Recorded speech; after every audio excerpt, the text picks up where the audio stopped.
Welcome to A Mile in Your Shoes. No, I did not change my sex. I just changed my entire person. I am the person that will be interviewing your very own wedge. Hey, I'm Cassie, and I am going to be your host today. Aren't you excited? So, fun fact, never done this before, and he was crazy enough to ask me to interview him. Because who doesn't want to know who thought this up?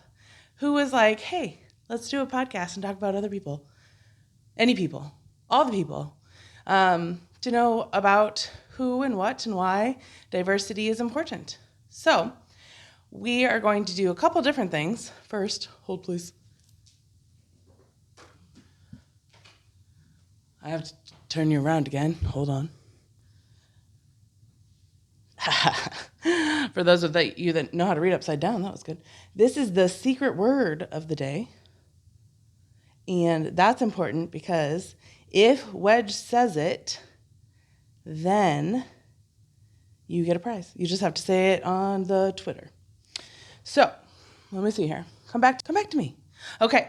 So, we are going to not delay this a lot any further because you're not here to see me, you're here to see him. So, without further ado, would you calm down? He's trying to run his own show. Guys, I'm going to show you how to get to Twitter when I go sit down. He told me it was my show, and then he's like, you got to do the thing. Men, I tell you. Okay, so anyway, there's a fun applause button, but I don't know what it is, and I'm not going to push any buttons. So instead, I'm going to have you all just clap for me and him. Welcome, Wedge Stevens! Clap, clap, clap. Woo! Is it egotistical to clap for yourself? Not when your host doesn't know how to work the button. Do you need help? No. All right. Told you I got this. All right. Okay. It's weird being in this angle. Hello, everybody. I've missed you so much. You don't even know how much I've missed you. I've cried for hours and weeks, and I've lost sleep over you. Yes. Oh no. Okay. Here's the thing. This is my secret word. Don't forget. He can't see it. I can't see it. So to get to the secret word, you are going to go to A Mile in Your Shoes or Hey Sexy Ogre on the Twitter. On the Twitter. I love your little blurred. I can't even talk. Your little bird. I mean, happy birthday. Thanks. That's a day early. I know it's tomorrow, but we're doing it today. So I drew you a bird. Thank you. I like it. You're welcome. And if you have any questions, comments, concerns, you're going to go to heysexyogre@gmail.com and go ahead and send us any of those things. So, all right, sir. Who are you? Why are you here? I am Wedge Stevens. That's how you all know me on here. We'll get into that in a minute. I am here for a lot of reasons. First of all, we have a major announcement that, just thinking about it gets me a little... Why don't we start with what inspired you to create this? Oh, what inspired me to create this? Well, during the pandemic, which I'm sure we all have forgotten totally about, right? We don't know what the pandemic is. For those of you who are unaware of what the pandemic is, it is a time when civil war broke out amongst humanity. And I really just got tired of hearing how everyone just hated each other. Everyone was mad at each other without even knowing each other, didn't even understand what anyone was saying. And the worst part of it is no one was listening to each other. Everyone was listening to react as opposed to listening for content and saying, oh, you know what? You have a great point of view. Brian Regan talked about that, one of his stand-up things, like, never have I gone on to Twitter and listed all my stuff and gone, oh yeah, that makes sense, and changed my mind. He does his joke better than I do. But that's what really formed it. Also, living my entire life being different than everybody else and always wishing that people would just slow down a second to understand where I was coming from. So if I want people to do that for me, I have to do that for other people. So, how would you describe diversity then? Diversity in its truest form is different than you, right? Like everyone's diverse. And that's what people throw the word diversity out, but they don't think about what that really means. And what that means is different. Anyone who's different than you, anyone who's different than what you've lived and breathed and whatever. And in that sense, we're all diverse. And we have to be able to focus on finding a way to strengthen ourselves through that and really just love each other through that, because no one can relate to each other we can relate to a point, but there's also other points. I don't know how to relate with like a rich person. We may have the same color skin, 44 years old, almost 44. That's hard to believe. 44-year-old white dude that has more money than me, we have totally different points of view on life. We grew up totally different. People who have two parents where I barely had one, we're going to see the world differently. It doesn't matter what our age is and what our skin color is, we're still going to see the world differently. And that's the one thing that we've all kind of forgotten is like, we're all human. We all have thoughts, feelings, and emotions, and we all see the world on a different point of view. And so you're just hoping to get other people's point of views? And to talk to people and to show that it's okay. It's okay to disagree with someone. We can still be friends. How amazing. We could have a different point of view and be a whole different class of person and still be friends and love each other. How wild. What a concept, right? Like it just feels like I honestly believe if we could do just one random act of kindness a day, how much better would the world be? If you just, it didn't matter who it is, you don't know their story, you just went up to them and said, hey, you look really great today, or you're a beautiful person, or hey, you know what? This person behind me, I'm going to buy their McDonald's for them or whatever. Or you see someone in the checkout line and you buy them a flower. Like just something stupid and simple and random. If everybody bought into that and just did one thing a day, imagine how much hate would just vanish out of this world. I was just listening to something too that said doing those types of activities brings back self-love too. So like you are doing good for other people and good for yourself because it's all kind. It's just bringing back kindness. Well, there's no such thing as a selfless good deed, right? Like whatever you do makes you feel good because you did it. Mm-hmm. There's an episode of Friends all about that, right? Like Phoebe was trying to prove to Joey that there is no such thing. And then she lets a bee sting him. And he's like, well, the bee probably died.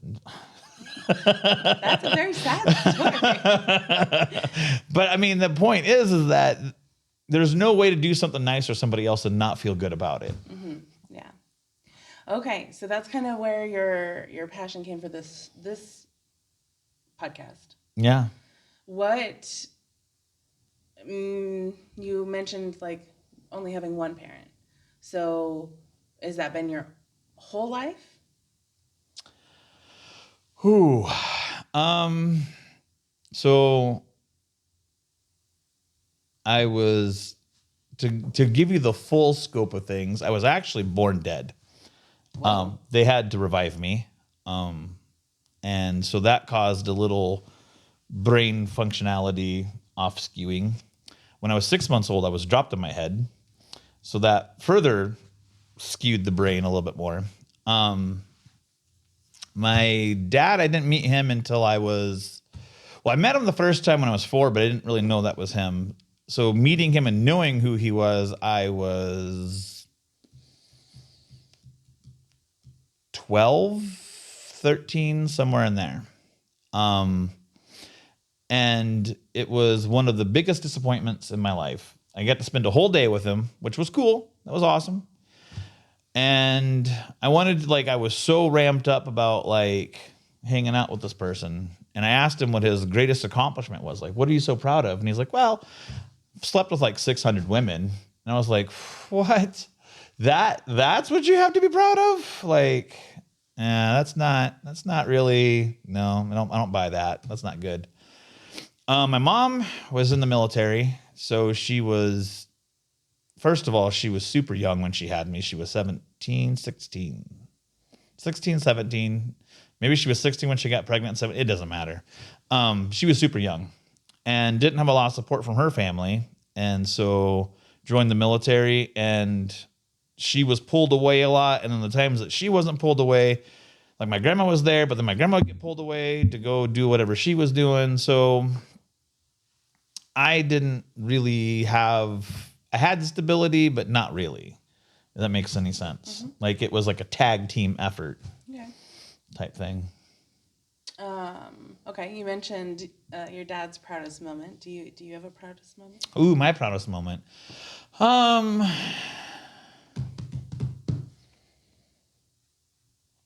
proudest moment. I don't know that.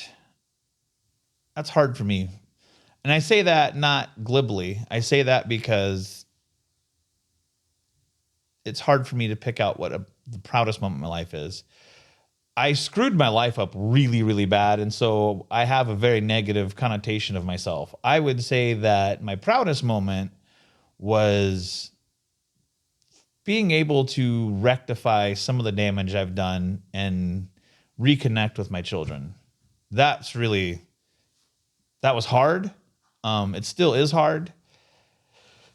But, and I feel like the older ones got the short end of the stick because I was so beyond screwed up that I didn't know how to fix that. But the younger ones kind of got more of that. Not that they ever like got the full dad experience from me either, because I wasn't good at the relationship side of things. So being able to spend time with my kids is my ultimate, like that's my number one favorite thing to do in the world. I will call in sick. I will do whatever. If my kids say, "Hey, I want to hang out," I'm like, I got to go, guys. I got things to do.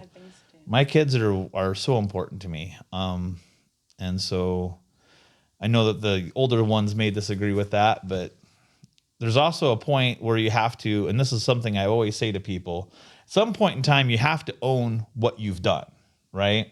And take responsibility for your own actions. And I try to do that. And I try to but also other people have to do that with you, right? People who hurt you have to then turn around and say, "I'm sorry," which leads to the whole thing. You can't love someone without being able to forgive them. Forgiveness is such a huge thing. We never talk about it. As a society, I don't feel like we talk about emotions at all. I feel like we're getting better about it. I mean, mental health awareness right now is through the roof. Like everyone talks about mental health awareness and self-love and taking time for yourself. I think that part of our problem as a society is we're so focused, maybe not, I always hate using all and every because the generalizations are hard.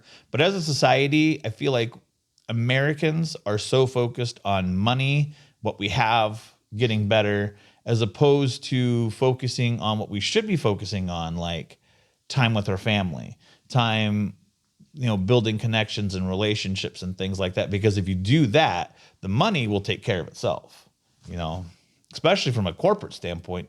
It used to be that you wanted to go work for Ford and for all those other companies because they were going to give you a pension. You work for 20 years, you're going to get a pension, which means more time with your family and all this other. We don't offer that anymore. Now it's a 401k that you have to pay in, and if you pay in, we'll match maybe.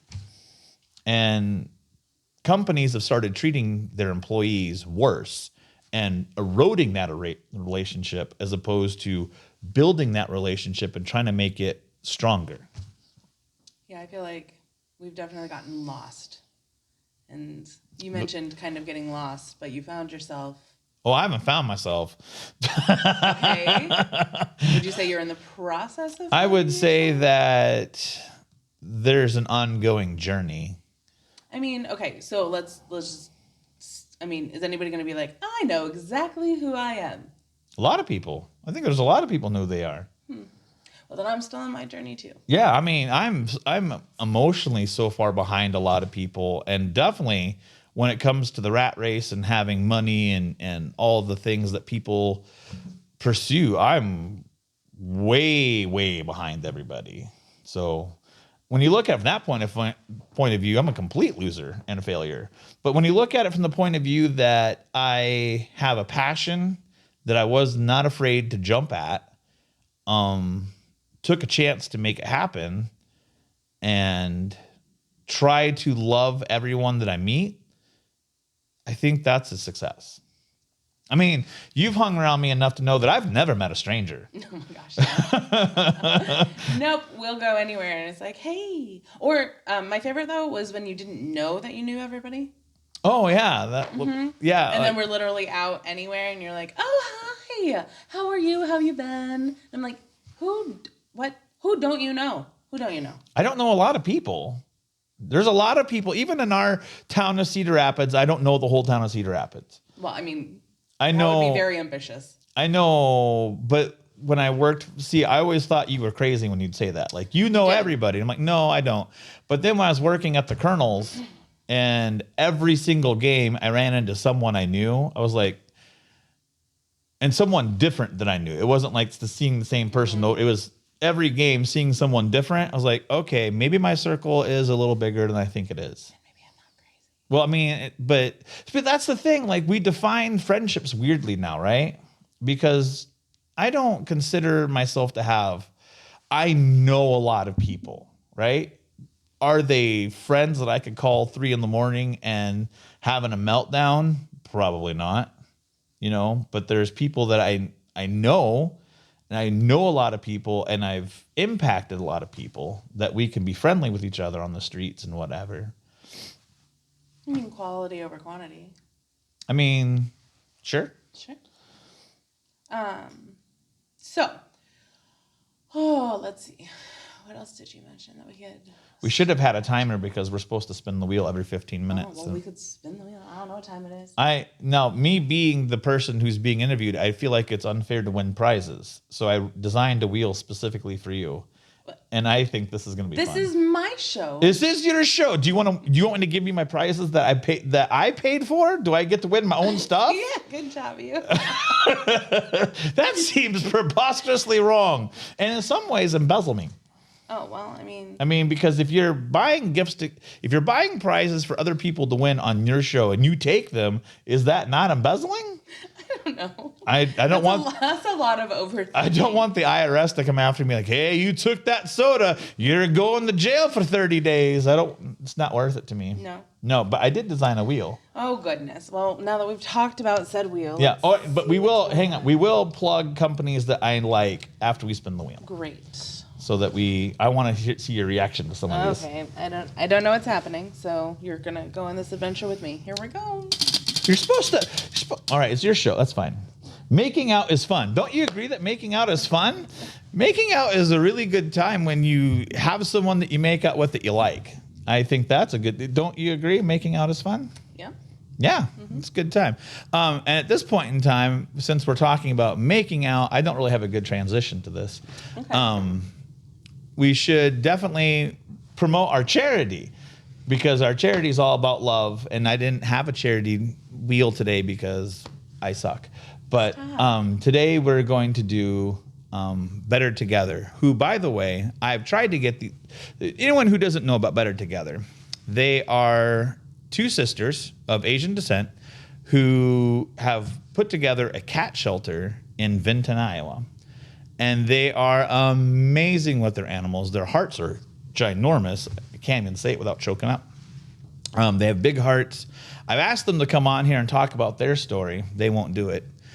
So I'm kind of mad at them for that. But whatever. You can't hold that against them and all of that.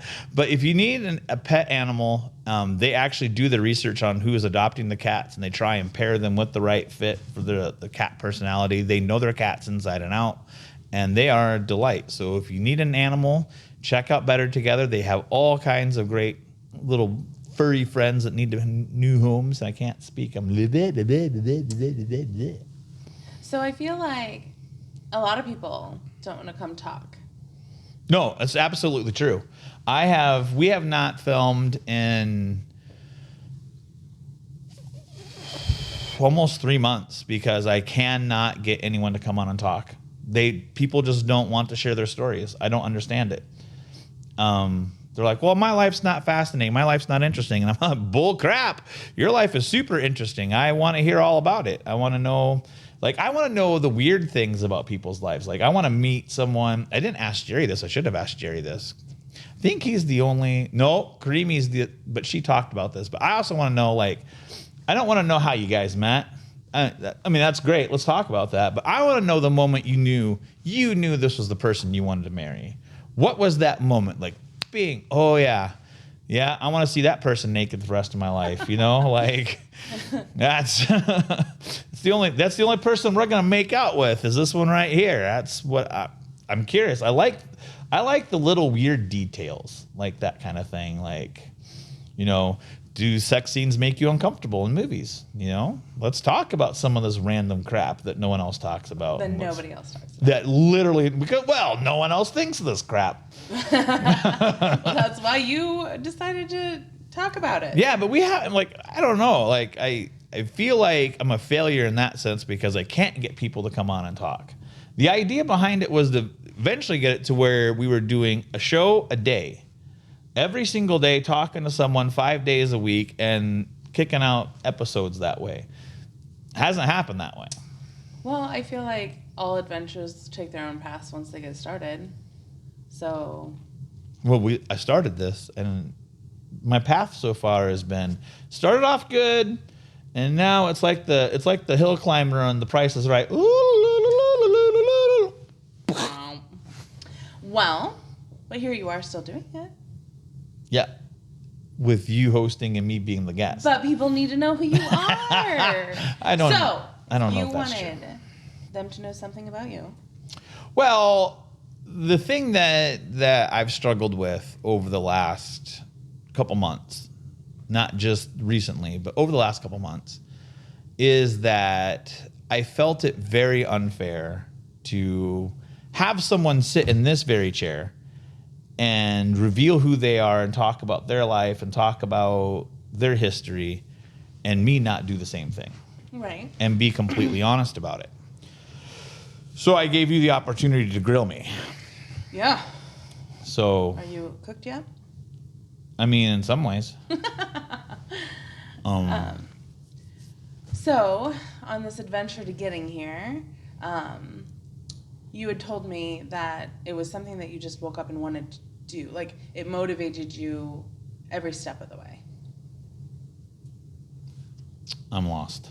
Okay, so when you decided to do a mile in your shoes, yes, you said something to the effect of that it was one of those things that you just kept feeling like you needed to do it. Yeah. So with that motivation, where kind of walk us through like the ups and downs of getting started. Getting started. It was a challenge because I feel like everything that I've touched, everything I've tried to do, I've failed at. Like, I'm doing my 16th America's Got Talent audition tomorrow, right? 16. I've never gotten past the producer round. Never. Do I think that I have talent? Not in probably what their sense is, but the talent that I have, and actually, America's Got Talent actually inspired this. Okay. Remind me to tell that story. I want to make sure I'm all over the place right now. So feeling like I fail at things really hindered my ability to focus on a task. And as you'll find out later, there were things that were being said to me from sources that made me hesitant to do this because it's going to be the same way it was. You're gonna fail. It's whatever. And I said, you know what? I'll never know until I try. I have to do this. I have to, because I'm watching other people get out and have these platforms and are completely misutilizing what could be. Like, they have a real chance to talk to people and constructively try and help each other and love on each other and build each other up. And instead, we're taking these opportunities to start bashing other people because of their political views or their religious views or whatever. And we're just creating more hate as opposed to trying to bring it back together. And I don't know. I just felt like if no one else is going to do it, fine, I'll do it. Right? Like, I got tired of sitting on the sidelines. I got tired of talking about like, well, I need to change my life and just not doing it. And this has been a lot harder emotionally because I felt a sense of pride when everything was bought and purchased and ready to go with it. And I was blessed to have a niece who is super, super outgoing and super friendly. And like, I was able to bribe her with lunch. So Kaylee, I'm always grateful to you for that. Because she was the tech run. We called it the tech run. But and we sat here and goofed off for 2 hours or whatever it was. You didn't really learn a lot about her. I mean, you did, but not like the level. But I was also blessed to have my good friend Karimi go, and I said it from the beginning, that there were 5 people I wanted to have on the show. If I could get those 5 people, I felt like we could be successful. I got one, Karimi. Karimi being Lebanese, and if you haven't seen her story, I'm not going to tell you her whole story. It's on our first episode on YouTube. Go back and watch it. I was blessed to have her.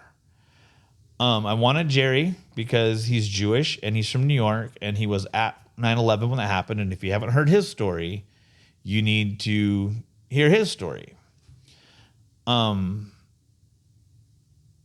One of the people that I wanted backed out on me, which is fine. I'm not angry. You know, people have their own comfortability levels.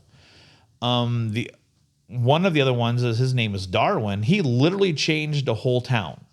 Like, that's not even a joke. That is straight up fact. I've known Darwin for 20 some years, and to watch what he has done to a whole community should be applauded. There should be statues built of Darwin, because he never even talked the talk. All he did was walk. His story is so incredible. And I was like, if I could just get Darwin on here, I feel like we could be successful. And then the 5th one was Donovan, who also kind of backed out. He's Native American, grew up on the Meskwaki settlement just down the road. And I was like, okay, so who would be the 5 big gets from a celebrity point of view that I could bring in that would really catapult us? And unfortunately, Betty White was one of the highest ones I wanted, because not only because of, her status, but think about, she breaks into the film industry back in the 40s, I think, 30s or 40s. Think about what changed in that time. How hard that had to have been, being a woman trying to break through a man's demographic, and not only doing that, but then also being seen as not a sex symbol or someone to oogle, but someone who's funny and intelligent and could take on some of these things. And of course, she had to have had a meeting with one of my personal heroes, Groucho Marx. And I love, anytime I get a chance to hear about Groucho Marx stories, I want to do it. So there was that side of it. I reached out. I thought that Beth Malicki from KCRG being a good stepping stone, but also because you think about local news stations especially here in the corridor, right? We've always had a male presence as being the face of local news here. Even when Tiffany O'Donnell was at KGAN, Bruce Alney still overshadowed her, right? So for the first time in as long as I can remember in the history, as far as I know, the face of local news is a female. And how awesome would it be to talk to her about what was the transitions, what were some of the hard parts, what keeps you coming back every day, what kept you coming back through some of this hard stuff. And I wasn't able to get her on here, which is fine. I still am shooting for Wes Studi, who no one knows. Like, you hear that name, you're like, I don't know who Wes Studi. Do you know who Wes Studi is? No, not a clue. I don't know names. Well, that's all right. Wes Studi is a character actor. He's also the most famous Native American actor in cinematic history. You go and look at his biography and some of the things that he's worked with Pacino. He has worked with De Niro. all the big names he's worked with. Just did a movie with Christian Bale not that long ago. And one of the burning questions in my mind for him, and I have a lot of them, but one of the ones I really want to know is, how is it being part of one tribe and then having to portray another?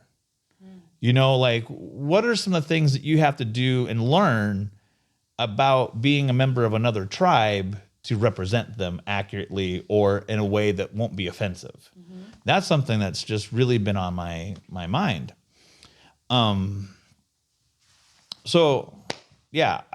We got off on a whole tangent there. That's okay. That's the question I asked. Oh, the audition thing. So, the way that America's Got Talent ties back into this is that all this kind of got born, and the day that I realized kind of what my talent is was in Indianapolis at an audition.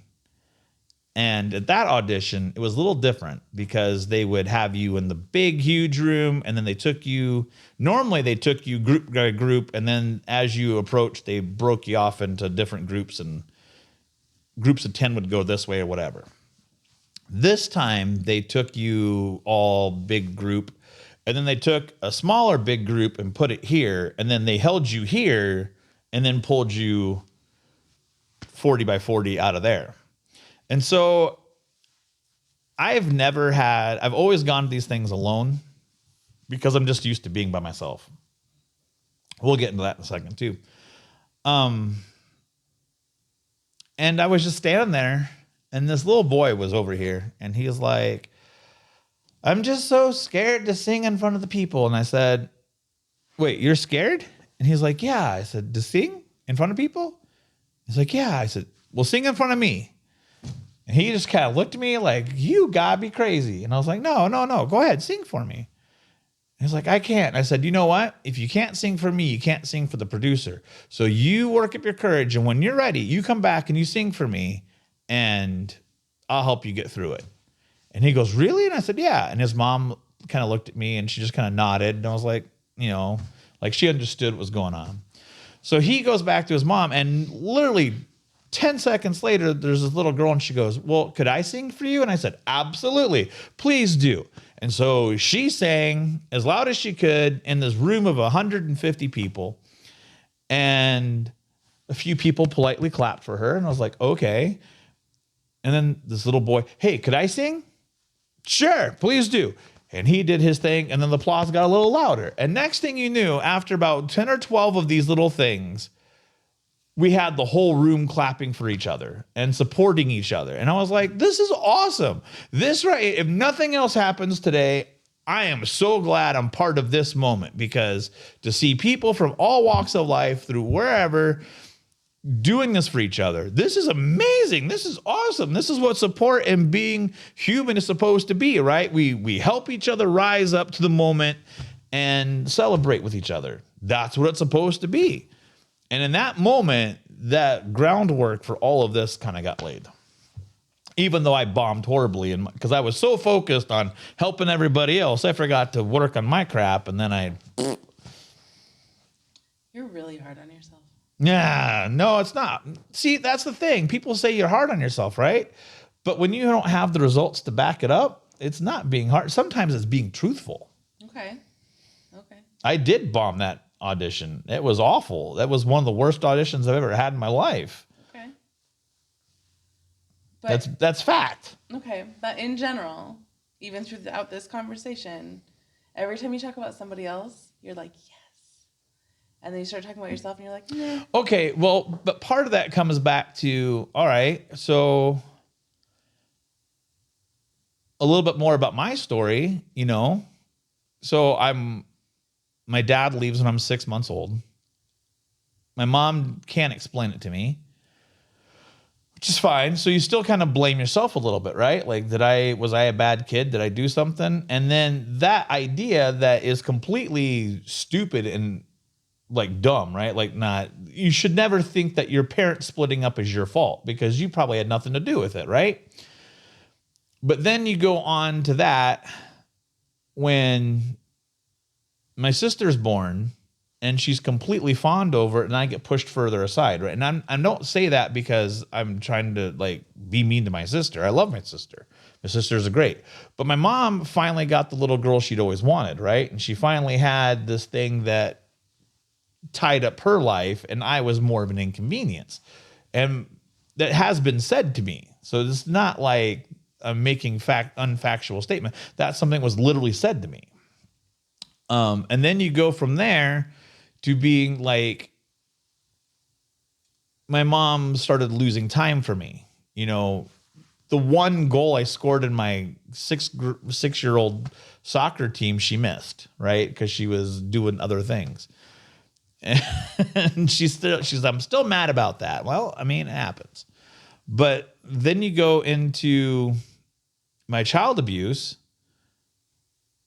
which, all right. So I don't know how to go into that. So you go into the child abuse where you're told that you're not good enough. And we'll get into that in just a second, but you're told that you're not good enough. Then you go into school where I'm misunderstood because I have autism and no one understands that. You know, all right, so let's just back up. When I had a very traumatic incident when I was 4 that I was told that I had to bury. And through that and not being able to talk about that was hard. Then traumatic experiences that shouldn't have been traumatic kept happening. Like you leave all your friends behind and then your dog gets taken away from you, like because you're moving to another country. Now that doesn't necessarily, losing your dog about that shouldn't affect you that deeply. Yet you're sad about it. But to me, it was like you're taking a whole nother piece of me away. And then traumatic experiences after traumatic experiences just keep building up. Eventually, I got to the point where I just felt really alone in the world because everyone was busy with my sister. I was kind of off on my own. The friends that I had kept leaving and going because of different things. Still felt kind of like this traumatic experience that happened where I saw a family member pull a gun on another family member and threaten to kill them right in front of my eyes. And it's someone that you love. That was really hard. And then you're not allowed to talk about that because we don't want the other family members' reputation to get tarnished. And we don't, that's not something people need to know about. It's our family stuff. And through all of this and through all of these beatings that you take in life and you're just told you're not good enough.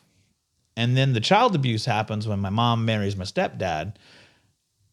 And the moment that I saw the engagement ring on her finger, I ran away from the room and I told her not to do it. Don't do it. Don't do it. Don't do it. Don't do it. This is such a bad idea. This. I don't even know what it was. I can't explain it. I just know that was my reaction. And she married him anyway. And suddenly I went from being a little boy who didn't have a lot of support and structure around him to being called Stephanie because I wasn't man enough to be Steve, which is my real name. And through that,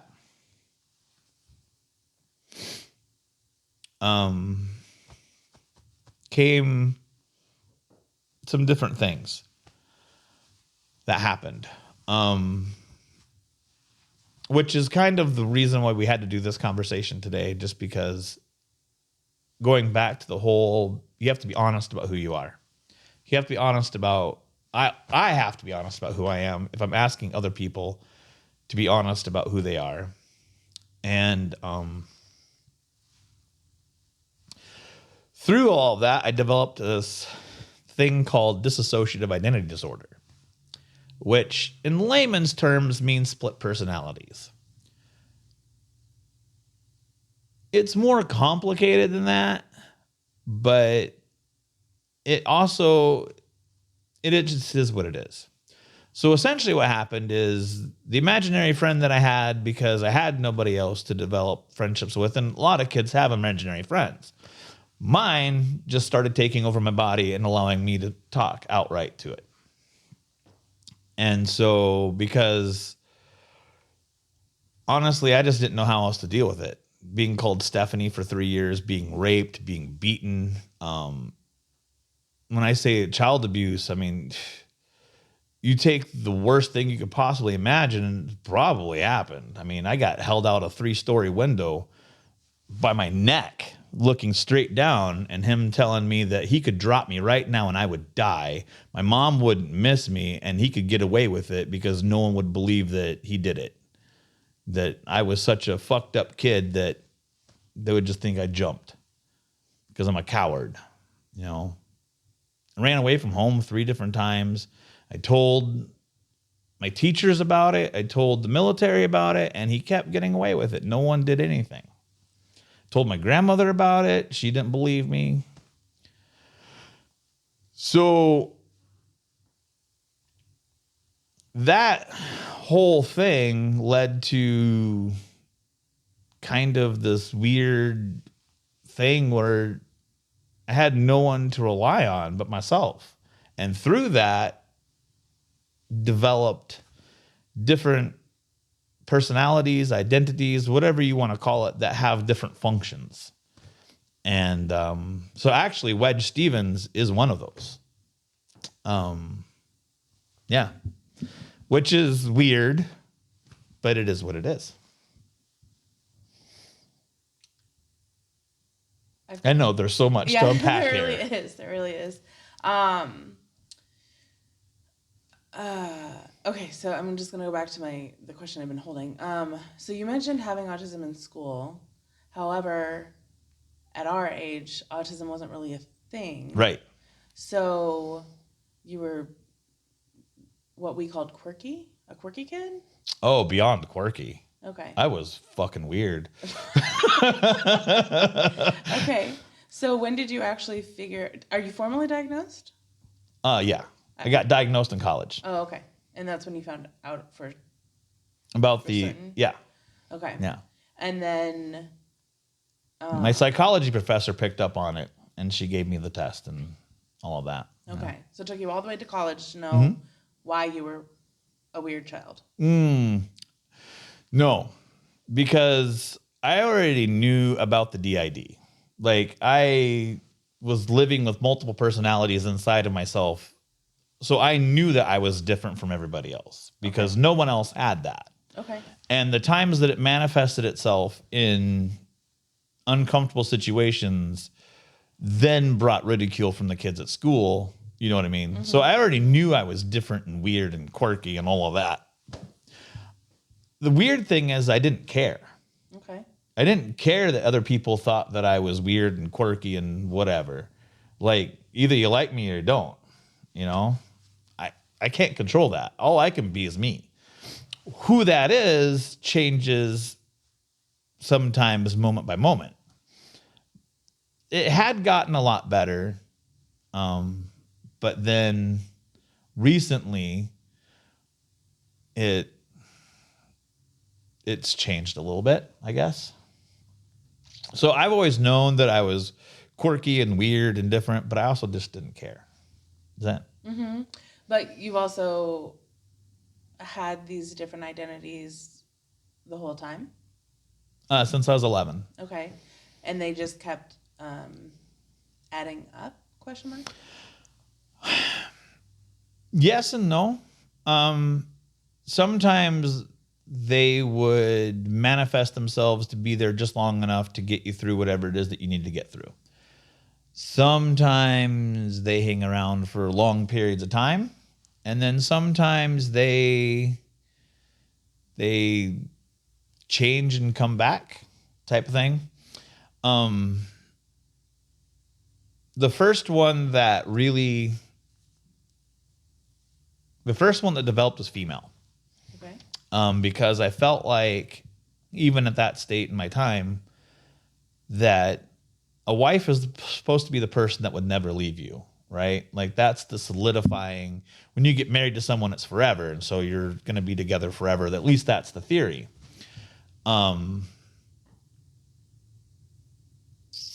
So the first one was female. The second one replaced her was also female, and then from there it kind of just developed in weird ways.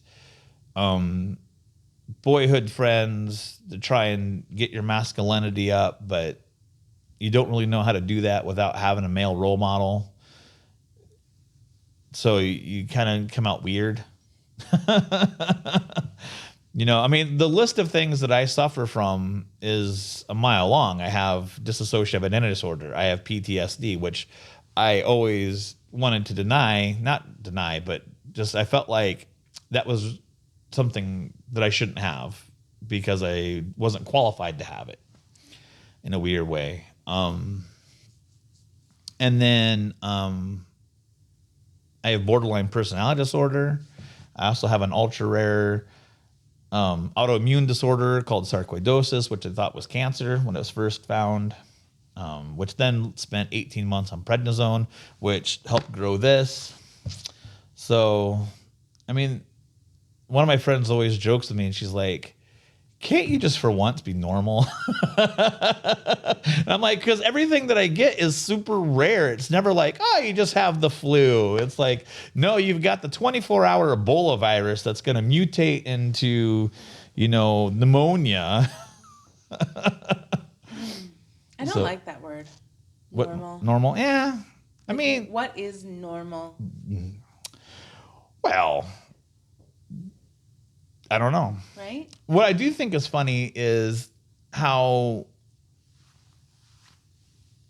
people, when they hear like I have split personalities and who, what? And I'm like, but y'all don't understand how prevalent this is in your society, right? Like, we see method actors go into character. Johnny Depp walks around like Captain Jack Sparrow all the time, and when that's normal, like no one questions that. But I'm not saying he has it. I'm not accusing Johnny Depp of being d.i.d., but it's kind of the same thing. Like, you're just immersing yourself into a character. He can change it at any time. I can't. That's the big difference. Well, and the thing about mental illness is that nobody else can see it. Right. Right? I mean, it can manifest itself into behaviors. Yeah. But for the most part, it's happening inside of you. So unless if you choose to talk about it, which again, our society does not really do well, then nobody actually knows what's going on inside your head. I don't even know what's going on inside my own head. That's valid. Yeah. Yeah. Although I asked you off camera yesterday, and then I told you we couldn't answer that because until right now didn't want to talk about it. Yeah. So I asked you, I said, were you ever aware that the d.i.d. existed in me? And then you had like an answer, and I said, no, wait, tomorrow. Yeah, let's not have this whole conversation right now. So you are what I would describe as quirky. You've got a lot of interesting things to you. Lots of different parts, right? Mm-hmm. And even when we first met, you're like, I wrote a book, and I was like, okay. It's about my dating life. I'm like, okay. A lot of people find that weird. I mean, that it's one of the first things I talk about. I would have also thought it was weird if I wasn't also trying to write a book. I mean, I stopped writing my book. Why? I got 6 pages in, and I was like, oh, nobody's going to want to read this. You got to push through it, man. We'll see. It's like running. Like the first like half mile sucks, and then the runner's high kicks in, and then you just go. Nope. You got to push through like those first like 30, 40, 50 pages. But once you get through that, it just flies out. You're not a runner. I know, but you're a writer. No, I'm a dancer. Well, there's that too. So, okay. So you tell me that, right? And then it's interesting because every story you told me kind of like came out of that book, which I really didn't know until you gave me the book. And I was like, oh, yep, he told me that story. So it was almost like you had your facts that you would tell people. And then even when you would tell me a story, you would say something to the effect of, but that's all you can know about. Like, it was almost like I'm not allowed to know anything else that everybody else doesn't already know. Does that make sense? Yeah. And I don't even know if you knew you were doing it, but you would make little comments like, this is a story, but I'm not going to tell you anything else. And our history is funny. But so, like, the back and forth that we had, and there was a lot of, like, automatic shutdowns and stuff like that. What do you mean automatic shutdowns? If there was anything that made you feel, you would stop talking to me. I don't know what you're talking about. I would never do that. Okay. Yeah. there was lots of those when we were first becoming friends. And then even, so we went to Mardi Gras, right? Mm-hmm. After that, because it was a solid week of you and me time. Yeah. I was ready for you not to talk to me. I was preparing for that. So did I know, to answer your question, did I know that there was different personalities? Not really. Not like this person is talking to me versus this person. Like, well, not like that. It's not how it necessarily works, though, either. You know what I mean? Mm-hmm. Like Wedge, Steve, Sergey, and a bunch of, like, remember when I said that Sergey had a name and you're like, ooh, I'm concerned about that. Remember that? I don't remember saying it. Oh, yeah, I remember that. Because I was like, yeah, Sergey. And you're like, the Russian guy? I'm like, yeah, I'm concerned you gave him a name. And I was like, oh. I remember saying something to the effect of, you named him? But I don't remember saying I was concerned. Well, all right. So, but like Sergey and Wedge, Steve, they all share the same mind for the most part, right? Like when we interchange, the memories for the most part are still there. Now, Steve doesn't remember your birthday party because you upset him by calling him out on something in front of your friends. And so I took over. Those kind of things, because that's kind of Wedge's job, is to be the protector, right? And so things like that happen where I would remember that, but he doesn't necessarily remember. He might remember shadows, but it's not the full-fledged experience like you had. Okay. So there's things like that where the mind is still, the memories are still together and the memories are still one, sort of. Or if you can mention something and it will jog it, like, oh, yeah, okay, I kind of remember that. There's, yeah, all right, enough to let you know that you remember being there and whatever. Now, there are personalities who have taken over where whatever happened is what happened, where it's a full-blown other person, but that is few and far between. This is more like having your best friend with you 24/7 and having conversations with that person in the middle of Target while you're doing personal shopping. I know, right? Well, so that's probably why there's shifts, like not big shifts, but there's definitely shifts in your demeanor. Is that what I want to call it? But also there's shifts in other people's demeanor as their emotions change too. So like, while you're probably having a completely different experience because it's a personality shifting feeling, which I'm not even going to pretend like I know what that feels like.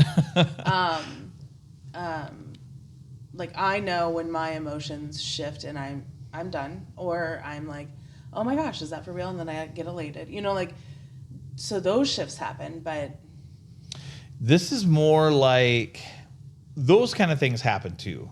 Like, but when things are getting too real or too complicated is a lot of times where this thing shifts. Or that feeling of, because that feeling of worthlessness comes on very easily.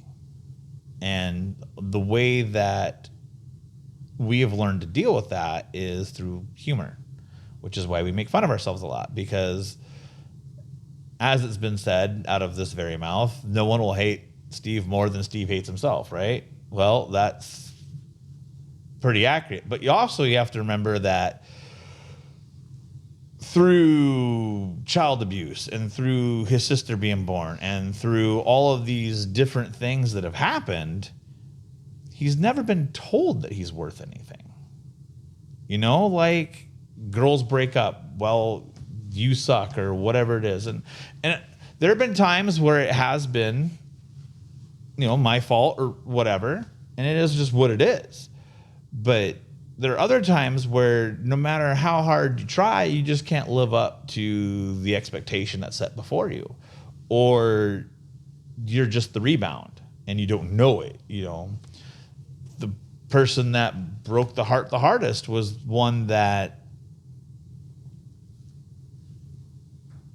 there was such deep love there on one end, but on the other end, it was just a matter of convenience, right? Like, I was the perfect boyfriend. I was only there for 4 days a month, And so during that time, the other person had all the time to do whatever it is they were doing. And it was easy to promise the moon because there was never going to be a follow through. So it's easy to talk about, when we get married and all of that. Yeah, it's easy because there was no intention of that. And the way that we can say that is because as soon as that person got to their next stage in life, not needed anymore. Here's your severance package. And that one was really hard. So I'm super curious. All right. So you knew since you were 11. Yes. And that's when your first imaginary friend came? No, the imaginary friends came and gone, but the first time that they actually manifested itself was 11. Yeah. Okay. So then, like, for instance, the story you just told, did another one come? Or was it more like they all kind of were developed more when you were younger? So I always feel like a crazy person when I talk about this. So in that instance, there was nothing happening. Everyone kind of just stood back and just let Steve and Wedge just run, right?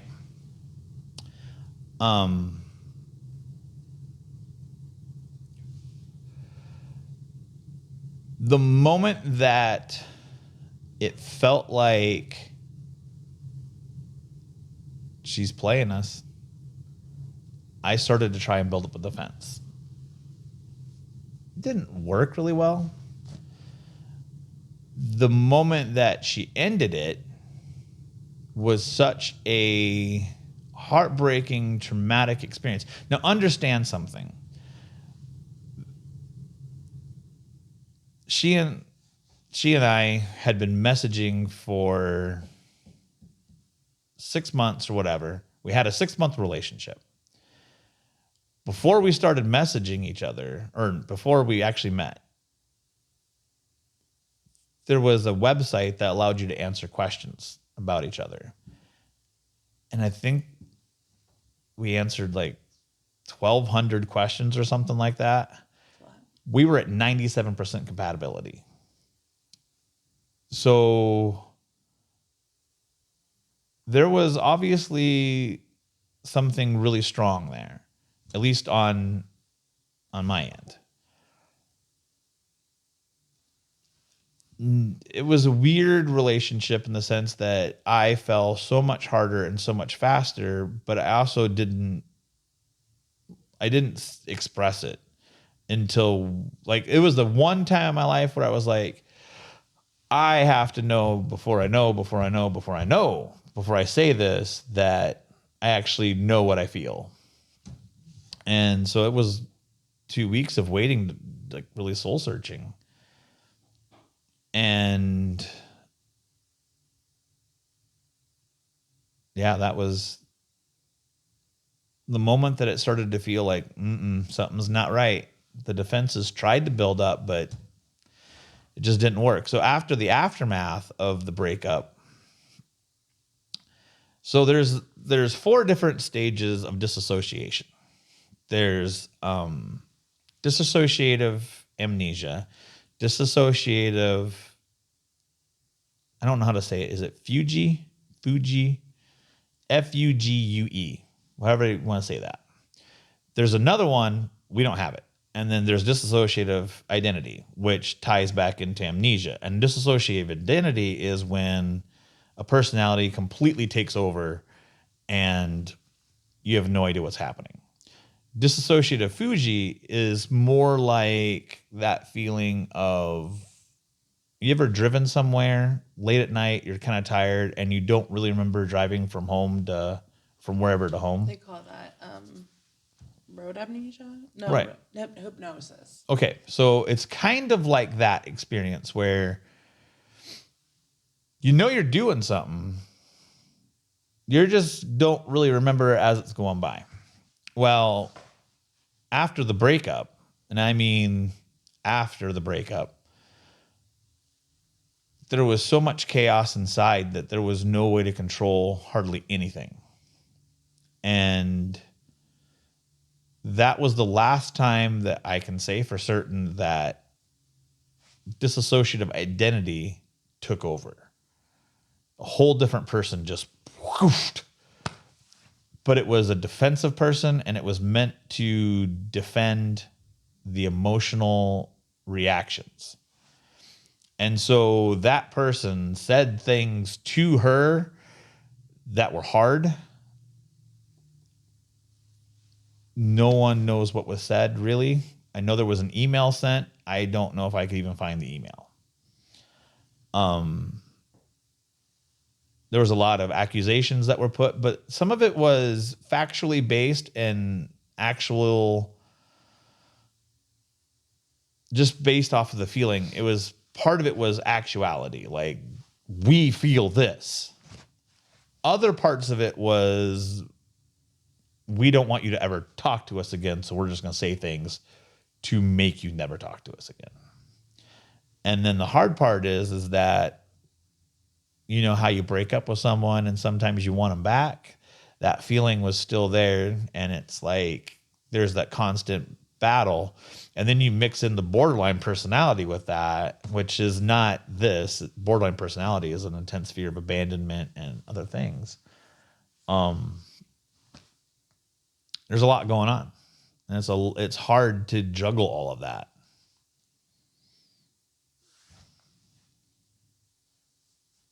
Do you feel like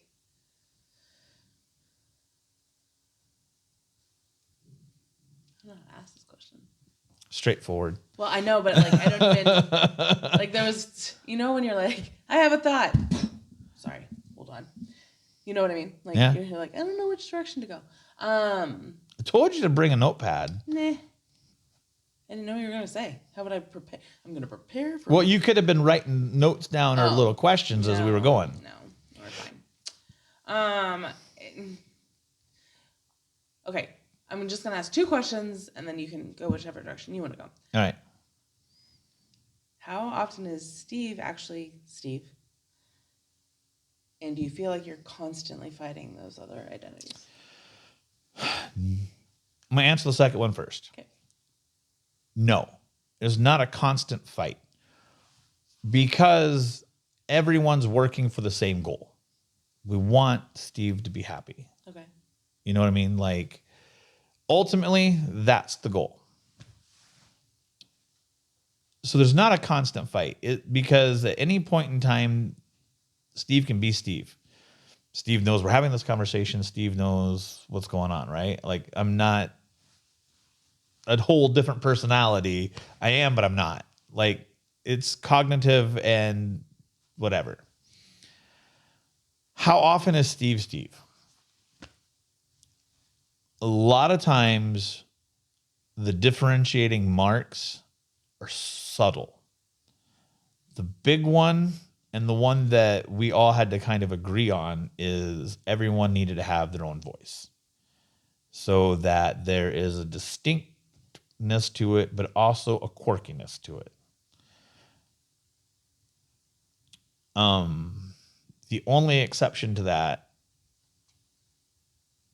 is Melanie, because I don't know how you would even describe what happens when that happens. That's a weird one. She doesn't get to come out and play very often. Which is the comment that I said, the newfound freedom someone has found. They're having too much fun with it.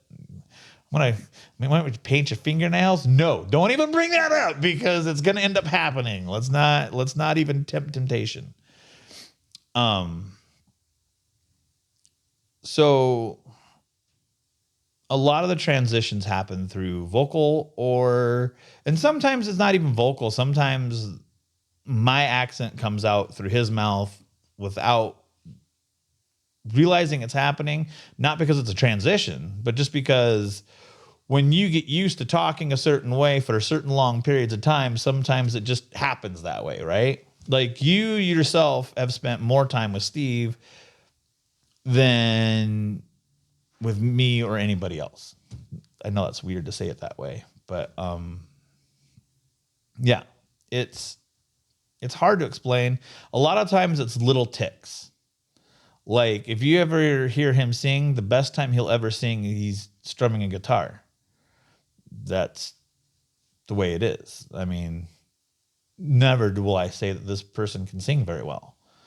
That's not true. If that was true, we'd have a recording deal already. But we don't always do things that we're good at because we're good at it. We do it because we're having a good time. But sometimes people's idea of a good time is not to have to hear me sing songs. I don't want to ruin somebody else's good time by my having a good time. What is your idea of a good time? I mean, I like just doing anything, really. I'm more about who I'm with than I am what we're doing. You can have fun doing anything. Right. You want to go gardening? Yeah. It's not my favorite. Yeah. But we can find ways to make it fun, you know? I mean, a lot of sexual innuendo is involved there. I mean, I honestly and truly, that's the one thing that has been kind of a hindrance, is like, you know, there's a craving for companionship and all of that, but you also don't want to hurt people in the process. So how do you try and fulfill both of those needs? Sexuality is a very big, important thing, but how do you fulfill that without hurting somebody else's feelings? Because the emotions are too hard to talk about, as you've stated. Emotions are definitely hard. Especially for me. Right. I mean, especially when you've been told your whole life that your emotions don't matter. Yes, that's very hard to come back from. Yeah. Words hurt. People don't realize, one of the worst things that happen. And the other thing that people should be aware of is abuse doesn't necessarily always happen physically.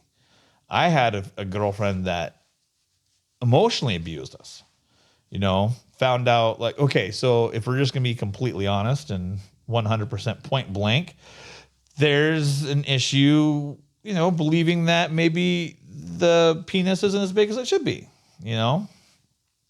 and one of the exes got that confided to her, and she took that and used it like a club over someone's head. Well, my ex-husband was twice the size you are. Why would you even say that to somebody? Like, why would you want to be that hurtful? And then, there was the showing of a video of a ex-boyfriend masturbating. I'm like, why is this still on your phone if it's your ex? Like, why do you even have this? And then there was, all these and so people need to be aware that when that kind of stuff is happening, that is abuse, my friend, and you need to address it or get out of it, because it's not good for anybody. Whoever's doing that to you is a horrible human being, and you should not put up with that. I understand fights. Fights happen, and sometimes you say things you don't mean. That's not what we're talking about here. We're talking about constant, not every day, but if this has happened more than 3 times in a span of a year, you probably should be looking at couples therapy or something, because someone's being mistreated. Yeah. And that's a hard thing for guys. Like, guys have a hard time admitting they've been raped or whatever. I mean, yeah. I think in general, though, that's all changing too, but people don't believe people. So, like, absolutely. Why would you tell your story if absolutely. you have to relive it. Yeah. Right? And who wants to relive a negative experience, a trauma? Right. And then 2, if you've told somebody something before and you're not believed, why would you tell somebody else? Like, Yeah. or if they used it against you, like, why in the world would you go and be like, okay, that didn't work, I'm gonna go try that again and hope for, Yeah, I mean, I haven't told many people about the fact that I've been raped twice. Well, by 2 different people. You have now told a lot of people. Well, I know, yeah, but like, But no, I mean, how many people are going to watch this? Come on, let's be real. I don't know. Mental health is a big deal. My People stepdad don't talk about it. My stepdad raped me, and then there was one night that I used to live, and I'm not trying to pinpoint anyone or bash anyone, right? I just want to point out that this happens to guys, and there are people with bad intentions, and it should not get this far. But there was one night I got roofied at a bar by a guy. It happens. Mm-hmm. And the fact of the matter is that when it does happen, you shouldn't be ashamed of it. Being drugged is being drugged, right? Like that's just someone had ill intentions and somehow you were a victim to it. And you shouldn't feel bad about that. And that's okay to talk about it. And it's okay to go, if you feel like the need to go to the police and talk about it and say something, it's okay. You were wronged, and it's okay to stand up for yourself if you need to do that.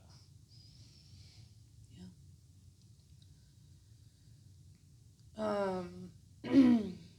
If anybody else is struggling with anything you've mentioned today or anything that they are questioning in general, what would you have wished somebody said to you to know that it's okay, or like where would you? Because a lot of people look at therapy and they're like, oh, therapy, or like those kinds of misconceived thoughts about getting help in general. So like, what would you wish somebody would have said to you to make it okay? First of all, I need to say a huge shout out to Rachel Bloom. Because without her television show Crazy Ex-Girlfriend that I found on Netflix, I never would have gone to therapy. Never. This secret that I have been keeping about the d.i.d, I would have taken to the grave. And it's like certain people knew about it before this happened because of manifestations and whatever. So there are people who knew about it, but no one talked to me about it. No one brought it up to me. But without Rachel Bloom making me realize that the borderline personality disorder was there, I never would have gone to therapy.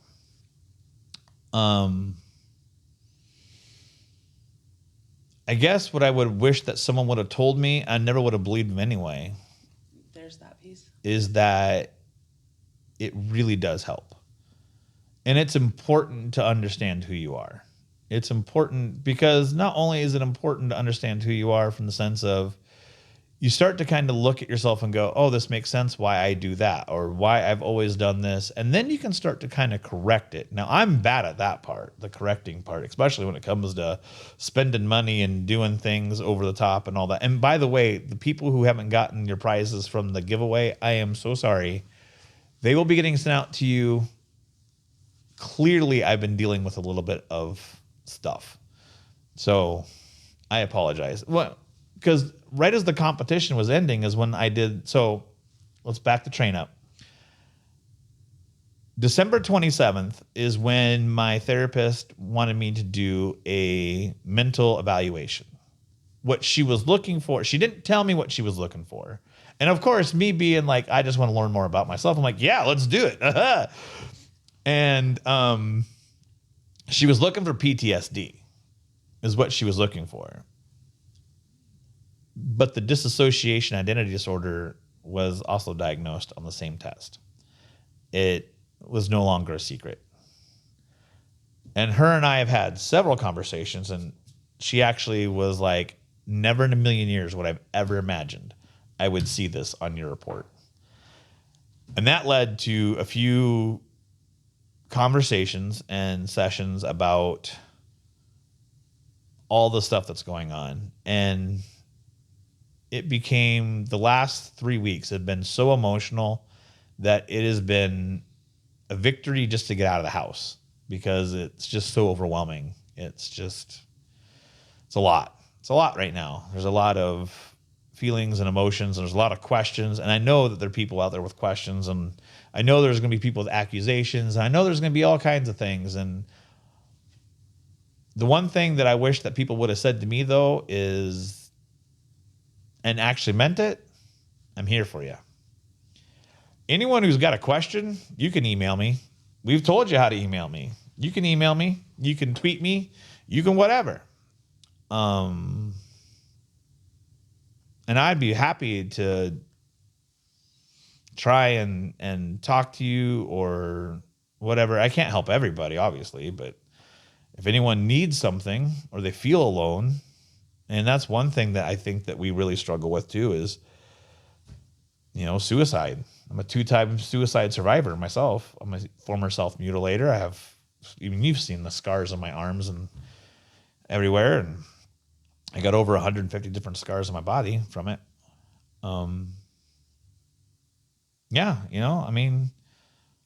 There's people who are there to help, and there's this great website, BetterHelp, that you can go on to, and it's all discreet, and just go on the computer and type in, I think it's BetterHelp or BetterHealth. I think it's BetterHelp.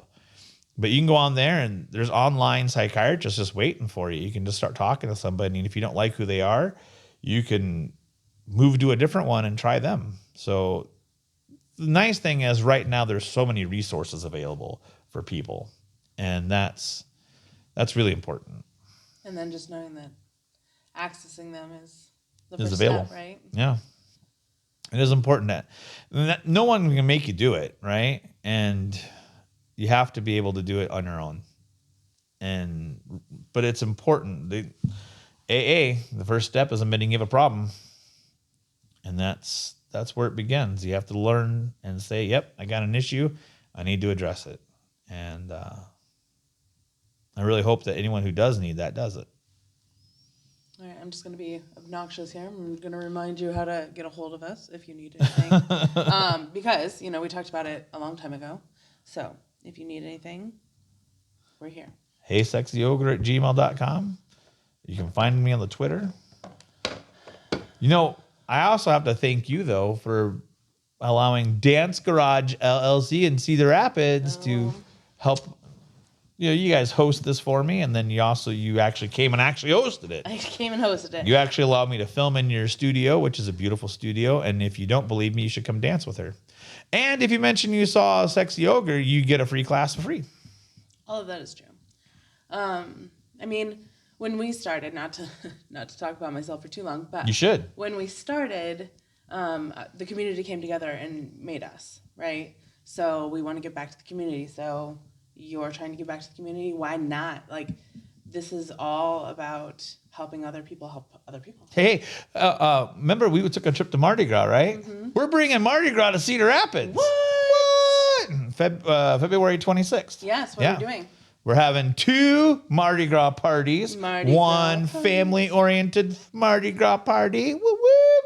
And then one adult-oriented Mardi Gras party. Hello, ladies and gentlemen. And what would you call that party? Mardi Gras party. No? The adult part. I don't know. Is it a mystery masquerade? Is that what you're calling it? It is the masquerade! Look at you! Guys, I'm not going to lie. He does this. He makes words that he thinks other people... I had a hard time.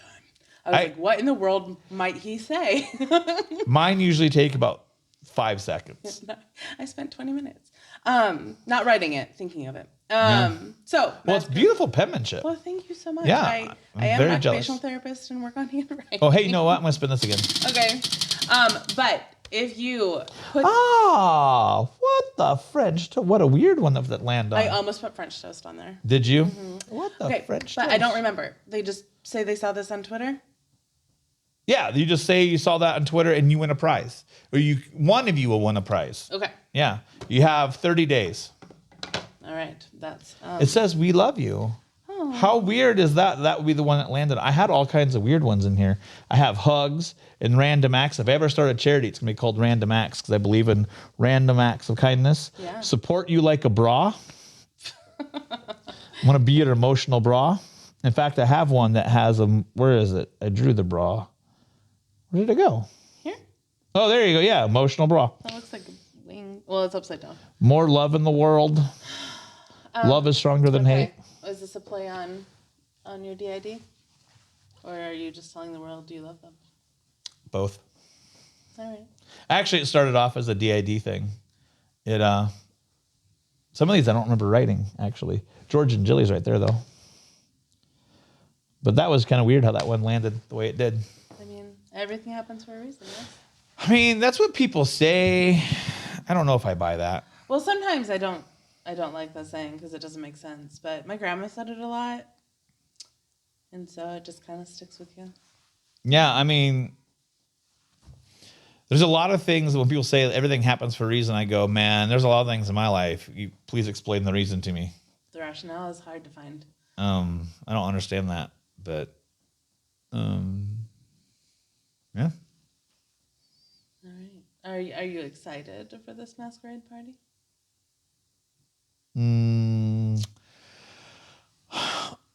If I'm completely real with you, I have not really thought about it because I've been dealing with my own stuff. How dare you take I know. care of yourself? I know. I'm sorry. Ugh. I am actually. I've always wanted to go to a masquerade party. I went to a masquerade party with a girl once. It was a charity fundraiser, and she brought it wasn't a date. We went as friends, but we thought it was gonna be different than what it was, and it was awful. So I hope this is way more fun. It's a good thing you're on the planning committee. Yeah, I mean, I got some cool. Like, I want to do like a little adult parade here in the studio, and we're gonna have all kinds of. Someone's gonna make king cake. I volunteered to do it, but we have someone else in mind. Yeah. Whoever. All right, and then I haven't really asked anybody yet. Cedar Rapids Threads is going to be nice during the family-oriented part of it to help make masks and beads and all kinds of other stuff. And then we can come here, and we're doing it we decide what charity we're helping in? No. It's a charity-based thing. It's a charity-based fundraiser. We're raising money for some charity that's community-based in Cedar Rapids. So there's that. Again, every quarter we try to give back to the community. We just haven't been decisive on this charity. But this is also a spring up thing. Like, we were hanging out one day, and it all just kind of... It just kind of happened. Yeah. Which, I mean, is the best adventure in life, when it just happens. I mean, I've taken many adventures where I just jump in the car and go. You sure have. Yeah. That's the one cool thing I think you do for yourself. Like, well, I don't want to have any regrets.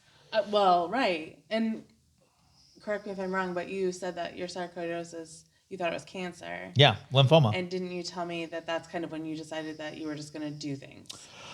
Yeah. Anyone who's had the cancer diagnosis or has been faced with it, I think they all kind of feel, I guess I can't speak for everyone. I've heard a lot of people feel the same way, like, I got to start living, right? And I really think that's one of the biggest regrets Americans have is people say, man, I wish I traveled more. What's stopping you? You know, like, especially right now. Let me tell you that right now there are companies with gig work and everything that you could go to said place and actually work in said place while you're visiting. I know that with like Shipt, I do personal shopping. So hey, guess what? If you ever see Steve on your personal shopping and Shipt, I'm probably delivering your groceries. Me. Actually, that was a joke that I made. I've just been diagnosed with d.i.d. and I'm okay with it. Yeah, but I'm not.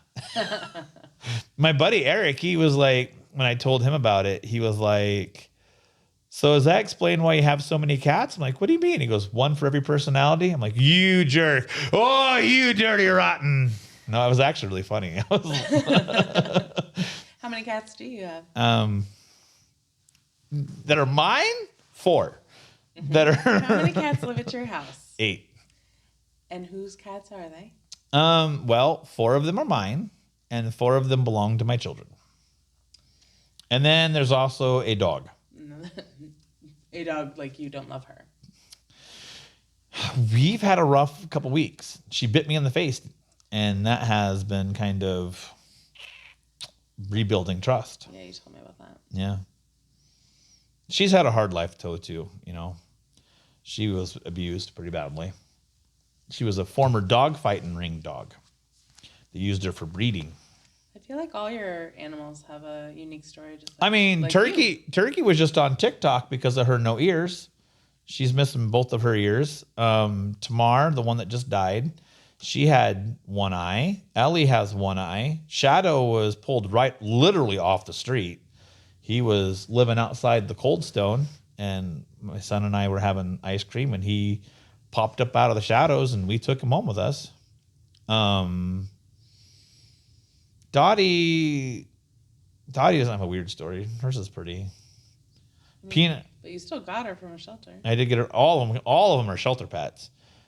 Peanut, her story. She was living outside a Subway, got found in a dumpster by two of my friends, and they took her to the Better Together people. And my son, because my oldest cat died, we were going to replace him with another one for Tamara because she was lonely. And Lila got to pick out Ellie, who only has one eye. And she's like, they're like twins, one-eyed babies. And then Jake was like, well, if she gets a cat, I want a cat too. All right, fine. And so with his autism, he had to find the cat, the perfect cat. And we went to 10 different shelters. 10 different shelters looking for the cat. And when you think about how many shelters there are in Eastern Iowa, I mean, there's a lot. We weren't from Amana to Cedar Rapids. We were in Hudson. We went to Waterloo. Finally, I was like, well, let's go to Better Together in Vinton and let's just see what happens. And he walked over to this one little cat, and she licked him right on his nose. And I was like, thank you, Jesus. We are done. You're taking this one home, whether you like it or not. And they were like, well, actually, I said, there's no actually. No. And like, it can't go home today. It's got some stuff happening. And I'm like,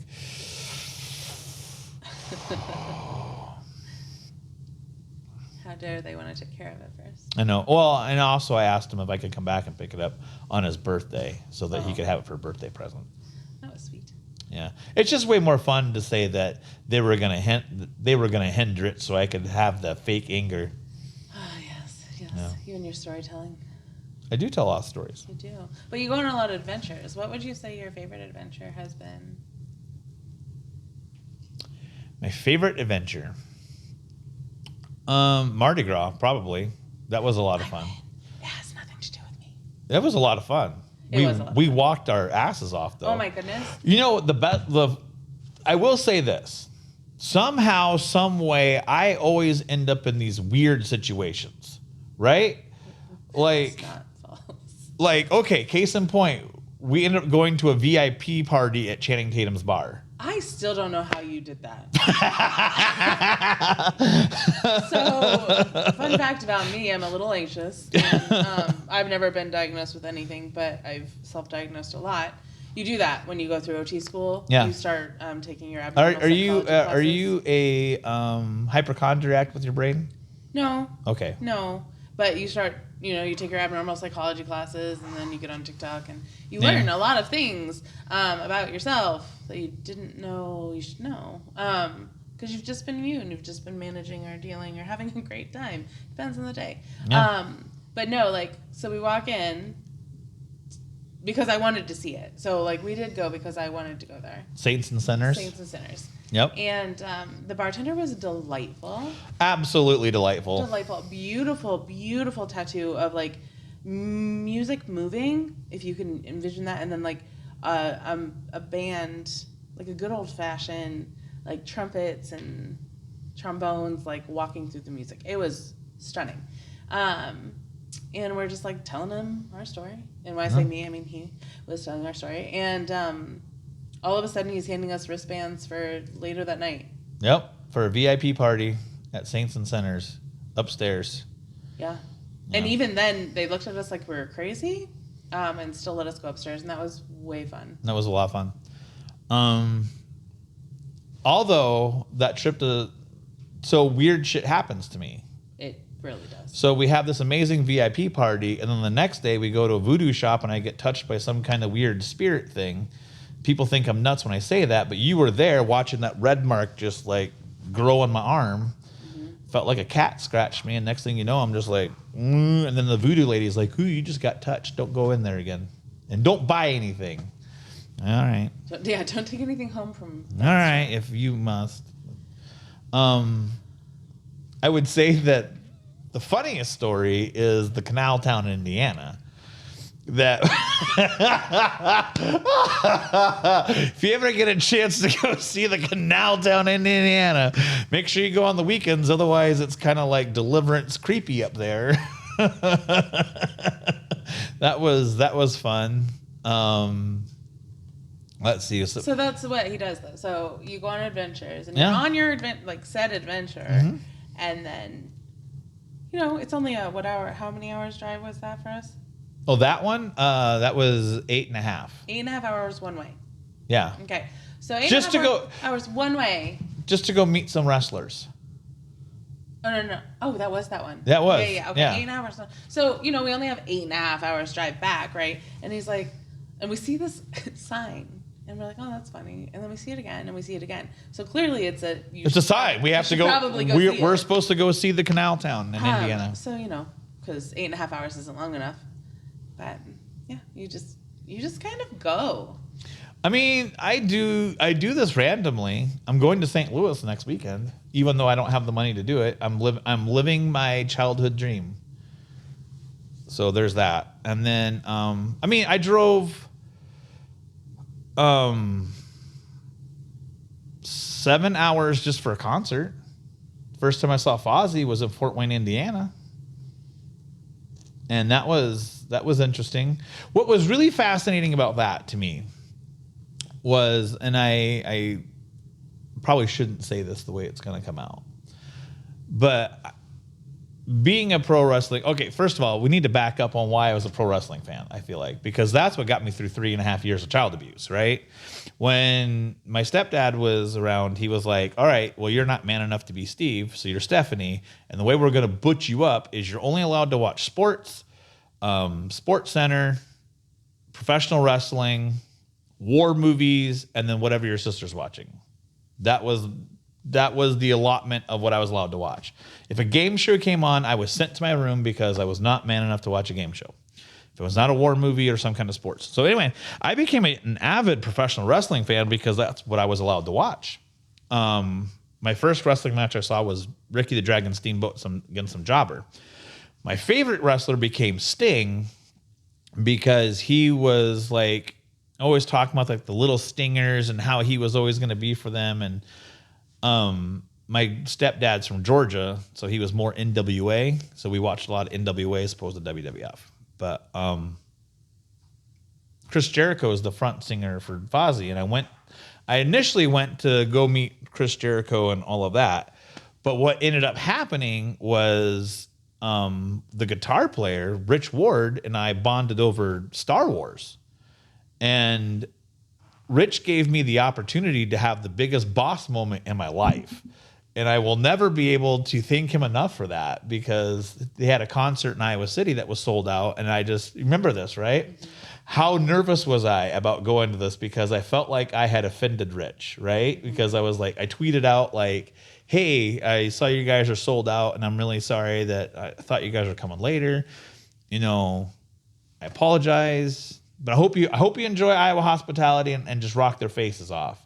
And what did he do? Do you remember? He gave you tickets to the concert, which then I was like, what just happened? And I was so flabbergasted that someone did something nice for me like that. And to him, it's probably no big deal. It's just tickets to the show, whatever, come and hang out and have a good time. But I was just like, what? That had never happened before. Someone had been that kind to me. And so Eric went with me, and we get to the front of the show, because he messaged me on Twitter. And so Steve, I'm supposed to have tickets. And he's like, yeah, I got no Steve. I said, really? And he's like, yeah. And I said, okay, well, would this help? And I showed him my phone with the Twitter message, and he looked at it and he's like, is that? And I was like, yeah, that's Rich from Fozzie. He's like, yeah, all right, well, you're in, go. That was the best. I was like, yeah, that was boss move number one. Yeah. You have a knack for just making things happen, though. I mean, I got you to meet Brian Regan. You sure did. Brian, and people say not to meet your heroes. Brian Regan was the nicest man in the world. Was he not? He was so calm and cool and nice to us. And I was an awkward mess. I feel like I offended him. Brian Regan, if I offended you, I am so sorry. I never meant to do that. And then we got to meet Steve Byrne. Who, by the way, is one of the people I want on the podcast because he's Korean and Irish. That says everything right there. He needs to come on here. What? He says something about being Korean or Korean. Yeah. Korean. So he's Caucasian. Because he's Caucasian. Yeah, because, that tickles me. Because his dad's white and his mom's Asian, so he's Caucasian. Okay, that's what it is. Yeah. Yes. Yeah. So I actually thought about you the other day. Uh-oh. So, somebody was telling me that they just haven't come to dance yet because they just don't quite have that kind of confidence. And I was like, literally, we just dance. Right. Like, there is no expectation. There's nothing like that. And she goes, well, my dream is always to, like, dance for Janet Jackson. And I was like, again, come dance so you can do that. And prior to meeting you, I would have been like, that's a beautiful dream. And now I'm like, I got somebody that could probably get you there. I know somebody that has these big ambitions and like somehow makes them happen. So like prior to meeting you though, I would have been like, that's beautiful. But that's the thing, like I don't know how it happens the way that it does, right? Like okay, let's make that happen. And then you're like, no, and then it just does. Like, I mean, I guess it's just my power of belief. Like, I just believe it's going to happen. I mean, I drove to go meet Jason Segel because he wrote one of my favorite movies of all time, Forgetting Sarah Marshall, which, by the way, I'm Jack McBrayer, I think is his name. I'm mad at you, man. He got some of the best lines in cinematic history ever. It's great. And then he also got to do scenes with Maria Thayer, who, by the way, Maria Thayer. Anyway, there's my swooning for the day. I celebrity crush on a lot of people, which is weird because each one has a different one that they crush on. That exhausts me. Does it? Mm-hmm. It imagine how I feel. I live it. Cannot. Yeah. I mean, the laundry list of celebrity crushes I have is quite long. But I do appreciate you talking about it because when I was in OT school, we did have the opportunity, somebody did come in, and at that point in time it was called multiple personality disorder. Right. It's kind of shifted. They tried to soften the blow. And which, I mean, mental health is not a negative thing, right? But a lot of the ways that we talk about it have negative terms. Well, go ahead. I will lose my story if we go ahead. You finish your story. So multiple personality, and I feel like the other one had bipolar. Okay. Right? So just listening to them talk was super unique. It was something I'd never had the opportunity to do before, but I feel like we had maybe 30 minutes with them, and like, I was like, I feel like mental health is like, we'll just scratch the surface of that, and good luck, you know? Yeah.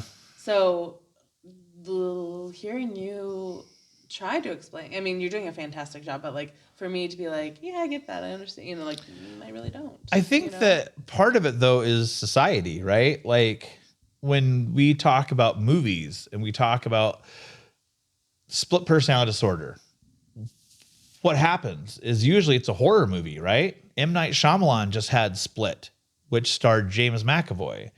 And it was all about this guy who's in the psych ward and there's 23 different personalities and the biggest one's the beast. And if the beast ever gets unleashed, it's going to kill everybody. Like it's always portrayed as this negative thing.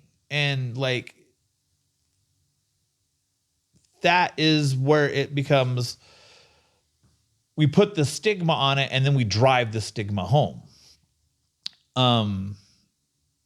Because it's easier to think about it like that, right? I mean, yeah, it's so you get into like professional wrestling. They have two wrestlers that do the split personality thing.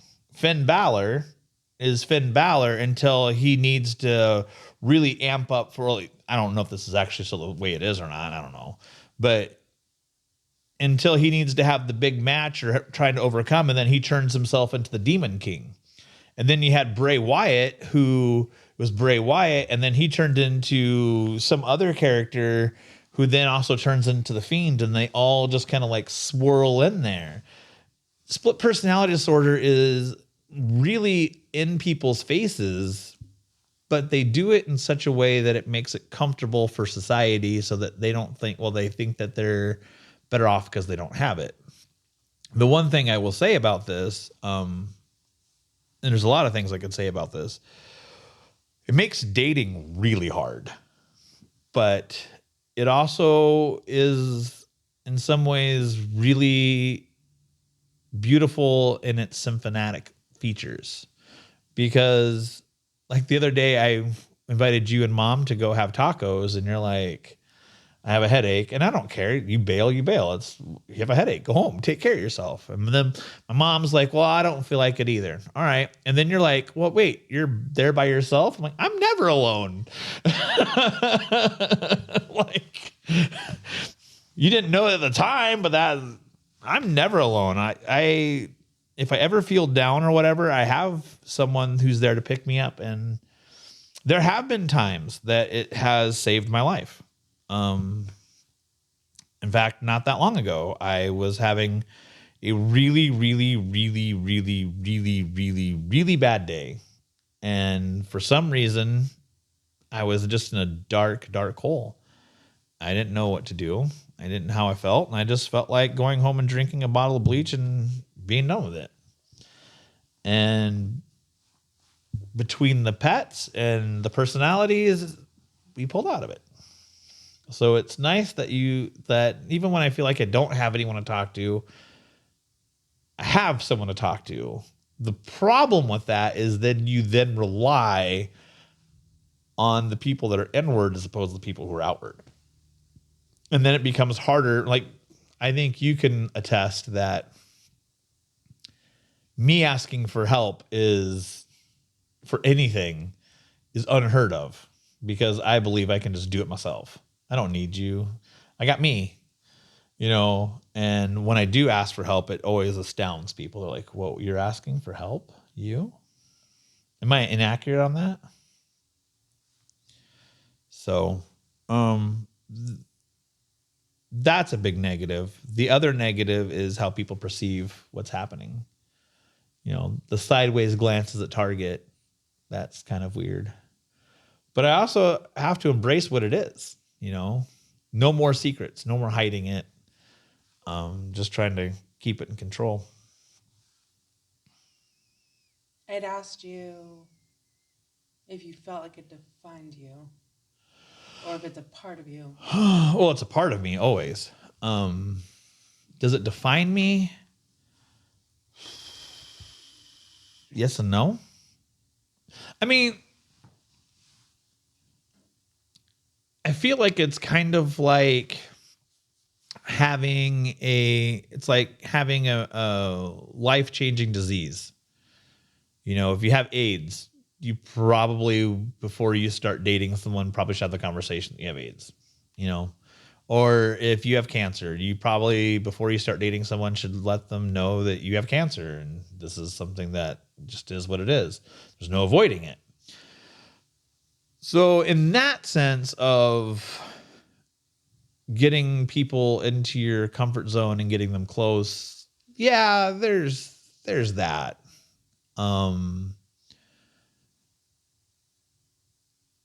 Allowing it to hinder me, I don't know if I let it define me that way. I hinder myself in other ways. I'm always blocking myself. So, I don't know. I guess the answer is complicated to a yes and a no. Okay. Yeah. I also want to point out that the reason that we're having this conversation is not to normalize d.i.d. Like there's nothing normal about this. It's very unique. It's very different, and there's shockingly little known about it. Because everyone who talks about it, they're like, well, d.i.d. doesn't really exist.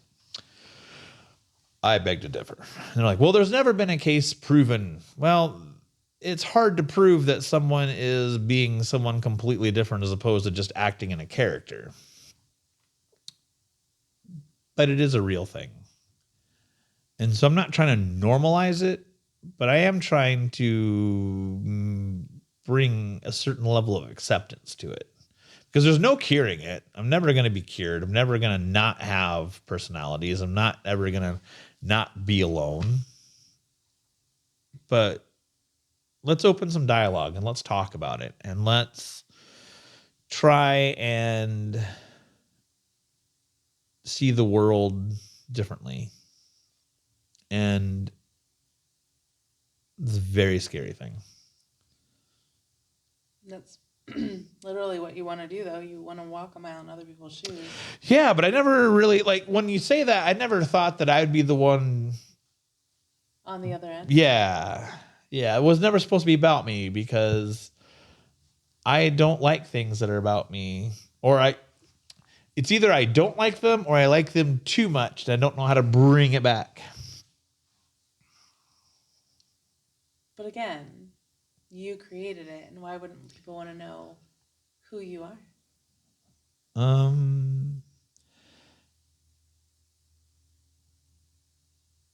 Short answer to that is there's no short answer. Long answer. The beautiful thing about online dating and online social places and Facebook and Twitter and all of that is that you can talk to people literally across the world. The bad thing about online dating, online Facebooking and Twittering and all that is that people from around the world can tell you they don't give a flying fuck about you anytime they want. And the amount of rejection that happens in these places is truly remarkable. And how mean people can be to each other on these places because there's no accountability. We don't have to do anything, right? Like there's no retribution if someone just ghosts you and deletes you. But the after effect of that is it still hurts. I mean, yeah, you get ghosted and people are like, that's no big deal. You got ghosted. No, that hurts. And especially if you were like let's hypothetically say that you had an online date virtually, because that's a big thing now, right? Virtually, like you can just, sure, like you Zoom or whatever. So let's say you Zoomed with someone a few times, or through Snapchat, you can do something like that, right? You act like I actually know anything about dating. I don't know. I mean, I thought you were more in the know than I was. So you can do like these virtual dates where you can just hold your phone and talk to each other. My niece does it all the time with her boyfriend, which, by the way, hang on, I got a joke about that. But like you'll see them virtual, love that. But you'll see people virtually talking. And so now you're building a connection. Now you're talking and it's becoming real, right? And then all of a sudden they're gone. What? Like, you don't think that's going to hurt the other person? People don't think about that. They don't think, I understand that it's hard to say, hey, you're not my type and let it go. But people need that. People need that end to it all. And if you're going to end something, be nice about it. Don't be a dick unless it's time to be a dick. Like if they go off the deep end, like I've done several times in my life and become a crazy stalker type, then it's time to go, listen here, motherfucker, leave me alone. It's very aggressive. I'm a very aggressive person. Yeah, that's how I would describe you. You don't think so? Aggressive sounds negative. I'm a negative person. You can be. I think you're more ambitious than aggressive. You know what's funny? And I guess a life lesson that is to be learned here. That sounds very egotistical. Let's try that again. Something that always surprises me about myself is I could have easily turned my heart off. And I do when it comes to romantic situations. I don't think that there's anyone should ever have to deal with me ever again in a romantic situation. But my love for humanity is through the roof. I mean, and I'm not trying to toot my own horn. I just think it's really fascinating how everything that I've lived through and everything that I've gone through and all the hurt and the pain and people just being just, especially when people claim they're religious, I'm a Christian, and then they treat you like dog shit. Like, man, if this is what heaven's all about, I want no part of it, right?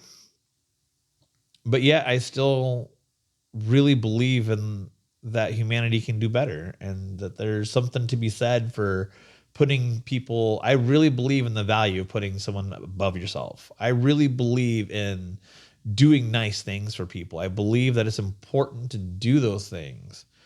Like the love languages, right? Gift giving is my giving love language.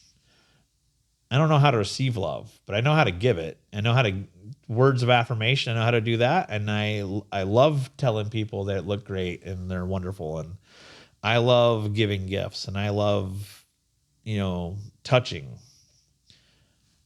I don't know how to receive any of that though. That's it. End of rant. Close the book. And seriously, actually, you know what I just thought? Huh. Wouldn't it be funny, not funny, if we've just been chatting? Because you haven't been recording this whole time? Yeah. I know that it's recording on the audio device. I don't know if it's recorded the video device. We're at 1:51. Oh, wow. 2 hours. That went by pretty quick. I mean, there was a lot to say. Yeah.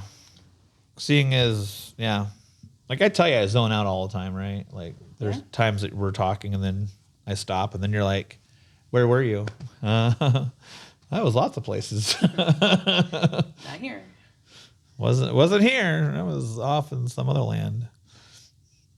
So, how's Justin? Oh, good gravy. Oh my gosh. I had another dream that was super weird. Yeah? Dreams are weird, guys. So I really need to find somebody who knows things about dreams. I'm sure Rachel over here at Threads knows someone who could hook you up. Probably. You ever thought about using her as a resource? I never see her. So, we're on opposite schedules. Well. Justin apparently is my in his head boyfriend. Well, I just had a dream about you. Like I needed to talk, and I called you, and you had Justin in your bed, and he got mad about the fact that I called you. Did I answer? You.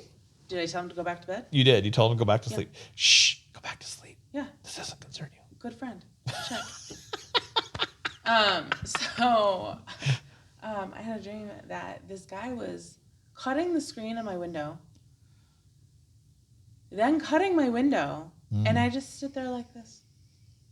What you doing, friend? Exactly. Yeah. And then he came through the window, and I was like, "What are you doing? What are you doing?" And then he's like, "Come on, guys!" And I was like, "Guys, like, yeah, okay." So then I have all these people I don't know, and normally I can't see faces in my dreams, and I could see all of their faces. So that was very strange. The fact that I remember as much detail as I do, I think is very strange, because I don't usually remember all of my dream. But so all these guys are in my house, right? And then we're on a train.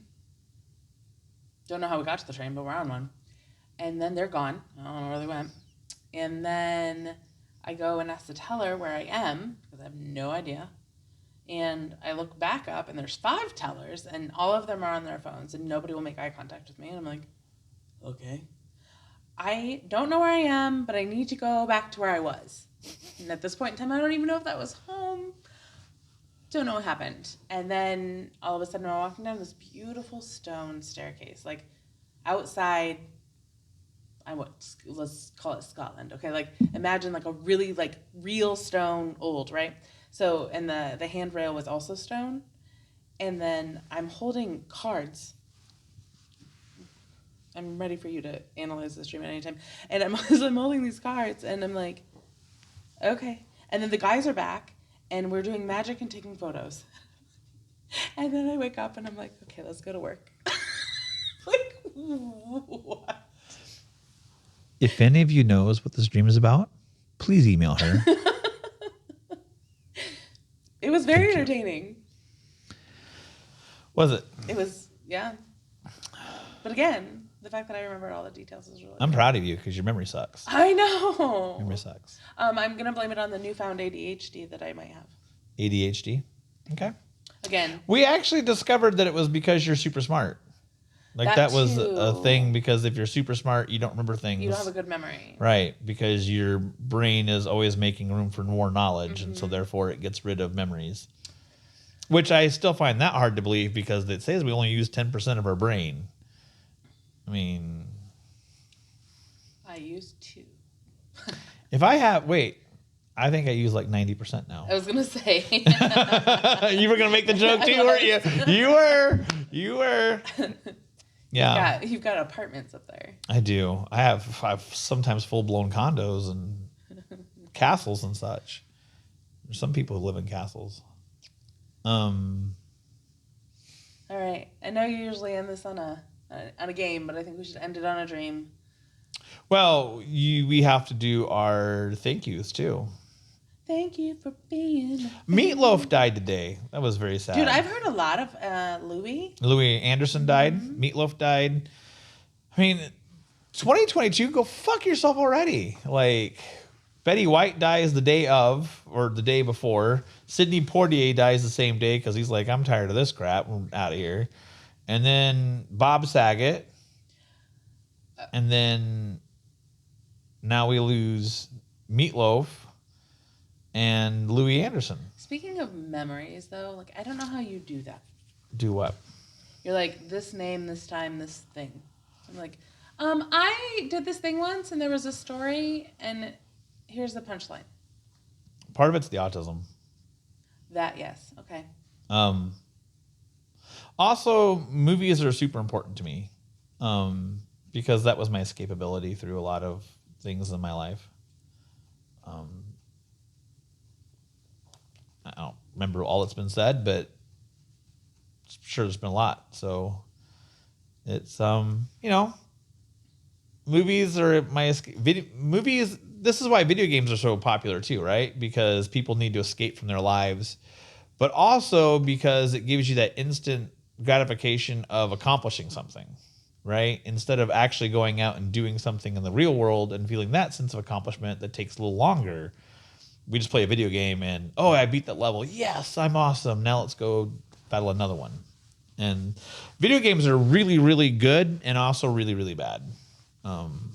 I play them sometimes, but I also like to use my creativity. I like to build leagues and such, and then they play themselves while I go do whatever. Okay. Yeah. Okay, remind me what the thank yous are. You're supposed to give a thank you to someone who's alive, whether it's a celebrity or I'm doing my just job. Celebrity and someone who's close to you. 3. I'm doing 3. I don't know. I'm gonna do a bunch. So because this is my episode. Actually, it's your episode. You get to. It's about me though, and It is about you. You should go on the day. Oh, did I tell you about my plan? Okay, so I'll tell the people out here. I'm excited for this because I like to make fun of my body. So this is my 44th birthday is tomorrow. You can send the presents to me. Just you can email me and I'll give you my address and you can send me whatever presents you want. I'll accept them all. Except for he won't because he has a hard time accepting gifts. I do have a hard time accepting gifts. So 44th birthday, which is the same jersey number as Reggie Jackson. Hello, Reggie. And it is also the so he was called Mr. October. So ladies and gay men around the world in October, I'll be giving you some photos of myself. Woo woo! I am Mr. October this year. I know you want to see all this. I haven't decided if it's gonna be giblets or no giblets, but we'll figure that out. That's good because you did tell me the plan, and I'm the photographer. Are you the photographer? I'm the photographer. You volunteered for this? You told me I was. Oh well, there you go. Obviously, I'm comfortable with you. Weird. Yeah. We need to do yours too. Yeah, I know.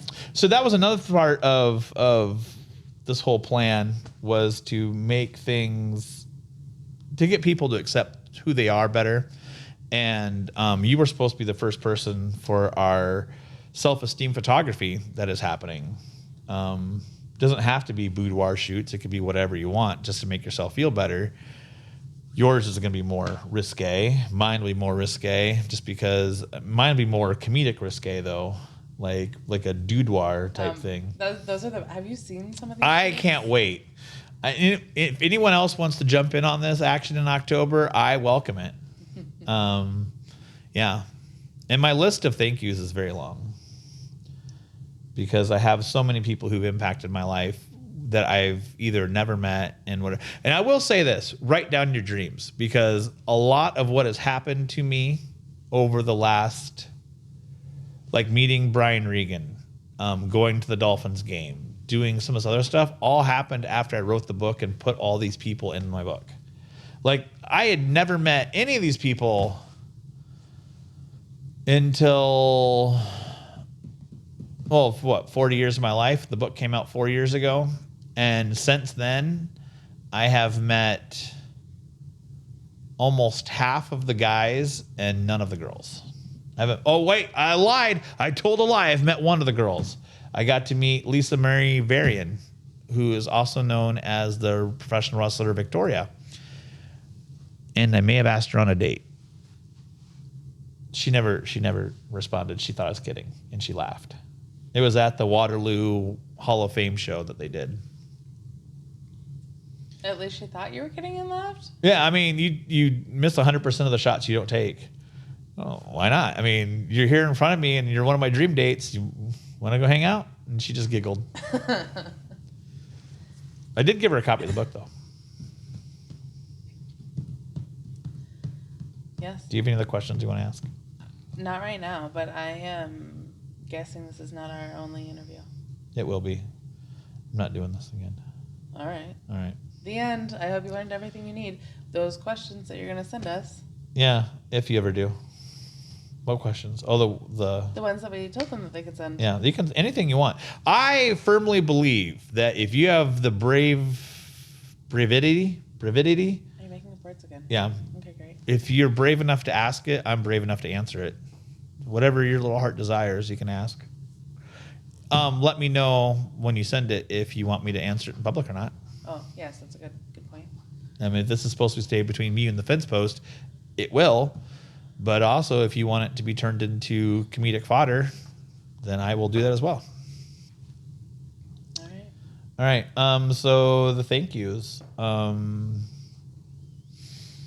know I've done a lot of these, I think. I don't know.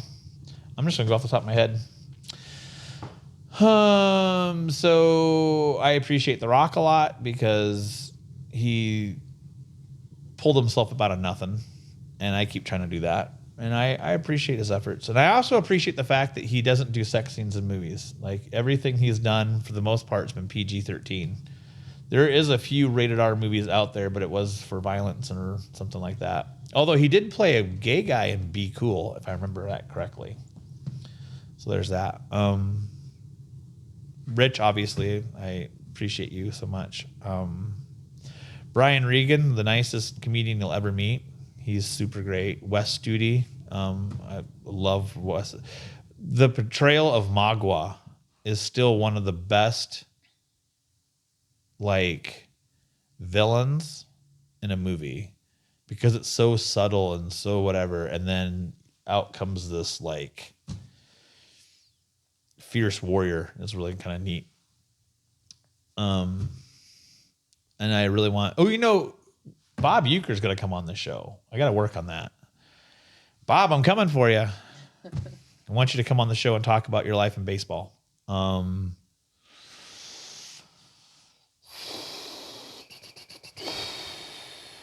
Marx. I know we're not supposed to talk about people who are dead, but I really appreciate Groucho. And I think he got a bad rap. But now that I say that I had all these people in my mind, Sting, man, you got me through a lot, and I appreciate you. And I actually made him feel my flight or flight kicked in when I met him. So I met him the first time at WrestleMania, and he was having a bad day or something because he was just not talkative or whatever. And I met him in Kansas City at a car show, and he was the exact opposite person. He was just so happy and polite and wonderful. And I told him, I gave him a copy of the book, and I told him, like, you know, you're what got me through that. And he's, oh, geez. And I took off because I was afraid I offended him. So if I offended you, I apologize. I'm really socially awkward, like abundantly socially awkward. Autism and what have you. And I'm really bad at flirting. I flirt with myself all the time, and it just goes nowhere. It's just awful. Okay. To my living person, I thank you for doing the interview and having courage to do it. Yeah. I mean, we were going to hit record, and I was like, Is that the same sound you make when people are like, you're cute? What? Mm-hmm. Okay. Mm-hmm. Yeah. Mm-hmm. No, I just. By the way, I hope really great things for you. Like, I want you to meet Justin and have him in your bed with you. And so when I call you, you can be like, shh, go back to sleep. And then I'll be like, all right, I will. And then just hang up. Because that's comedy gold right really there. Weird dreams. Oh, Steve Byrne, by the way, I love you. And I hope that you will come on the podcast sometime too. Because I really want to tell your story. And by the way, we'll make it a charity event for all of you. Because I believe in giving back. You really do. That is a big part of you. I mean, I've been so many times in my life where I needed a hand up. I've been homeless 7 times, you know, lived in my car outside of Red Robin when I worked there for about 3 weeks because I had nowhere to go. That was rough. All your coworkers walking by, seeing you sleeping in your car. Yeah, that wasn't embarrassing at all. Yeah. But I couldn't drive my car because I lost my license and I had nowhere else to go. So you camp in your car. So yeah, I mean, there's a lot of times I've needed help or hand up and a lot of times I didn't ask for it. It just kind of miraculously out of nowhere appeared. And so I want to do the same for people. I want to, any way that I can help, I want to help. And if I can't help, then I feel like I let people down. Yeah. That was one of the things that me and you fight about too, because it's like, how could you not give your 18 cents to whatever charity it was at a gas station? You're like, they don't need my 18 cents. Whatever it was, that conversation we had. You have a better memory than I do. Yeah. No. Thank you for asking me to be your person. You were the only one who said yes. I may have asked like 18 other people for you. Before me? Yeah. All right, I'm deleting this. Okay. Okay, great. Good luck with that. I'm good at what I do. You can delete the video, but you won't be able to delete the audio. I know where that lives. Okay. But do you know how to operate it? I know how to hide it. What if I take the memory card out of it? Then what? What if I take the memory card out of it? Won't happen. You don't know where it's at. You don't know. I do know. You don't know. I know you. No. I know you better than you think I do. That's what happens when we're best friends for 10 years or 30 years or however long it's been. Yeah. Yeah. Yeah. We should probably end this. Jerry went on for 2.5 hours. I love you, Jerry, by the way. Jerry was great. Did you see Jerry's episode? No, you don't have that kind of time. I don't. No, sorry. No, Jerry's great. But yeah. So until we meet again. Till we meet again. All right. All right, you want to give a wheel one more last spin? Sure. Hope you get emotional bra. That'd be great. You would. Hugs! Hugs to all of you. Make sure you give your friends hugs today.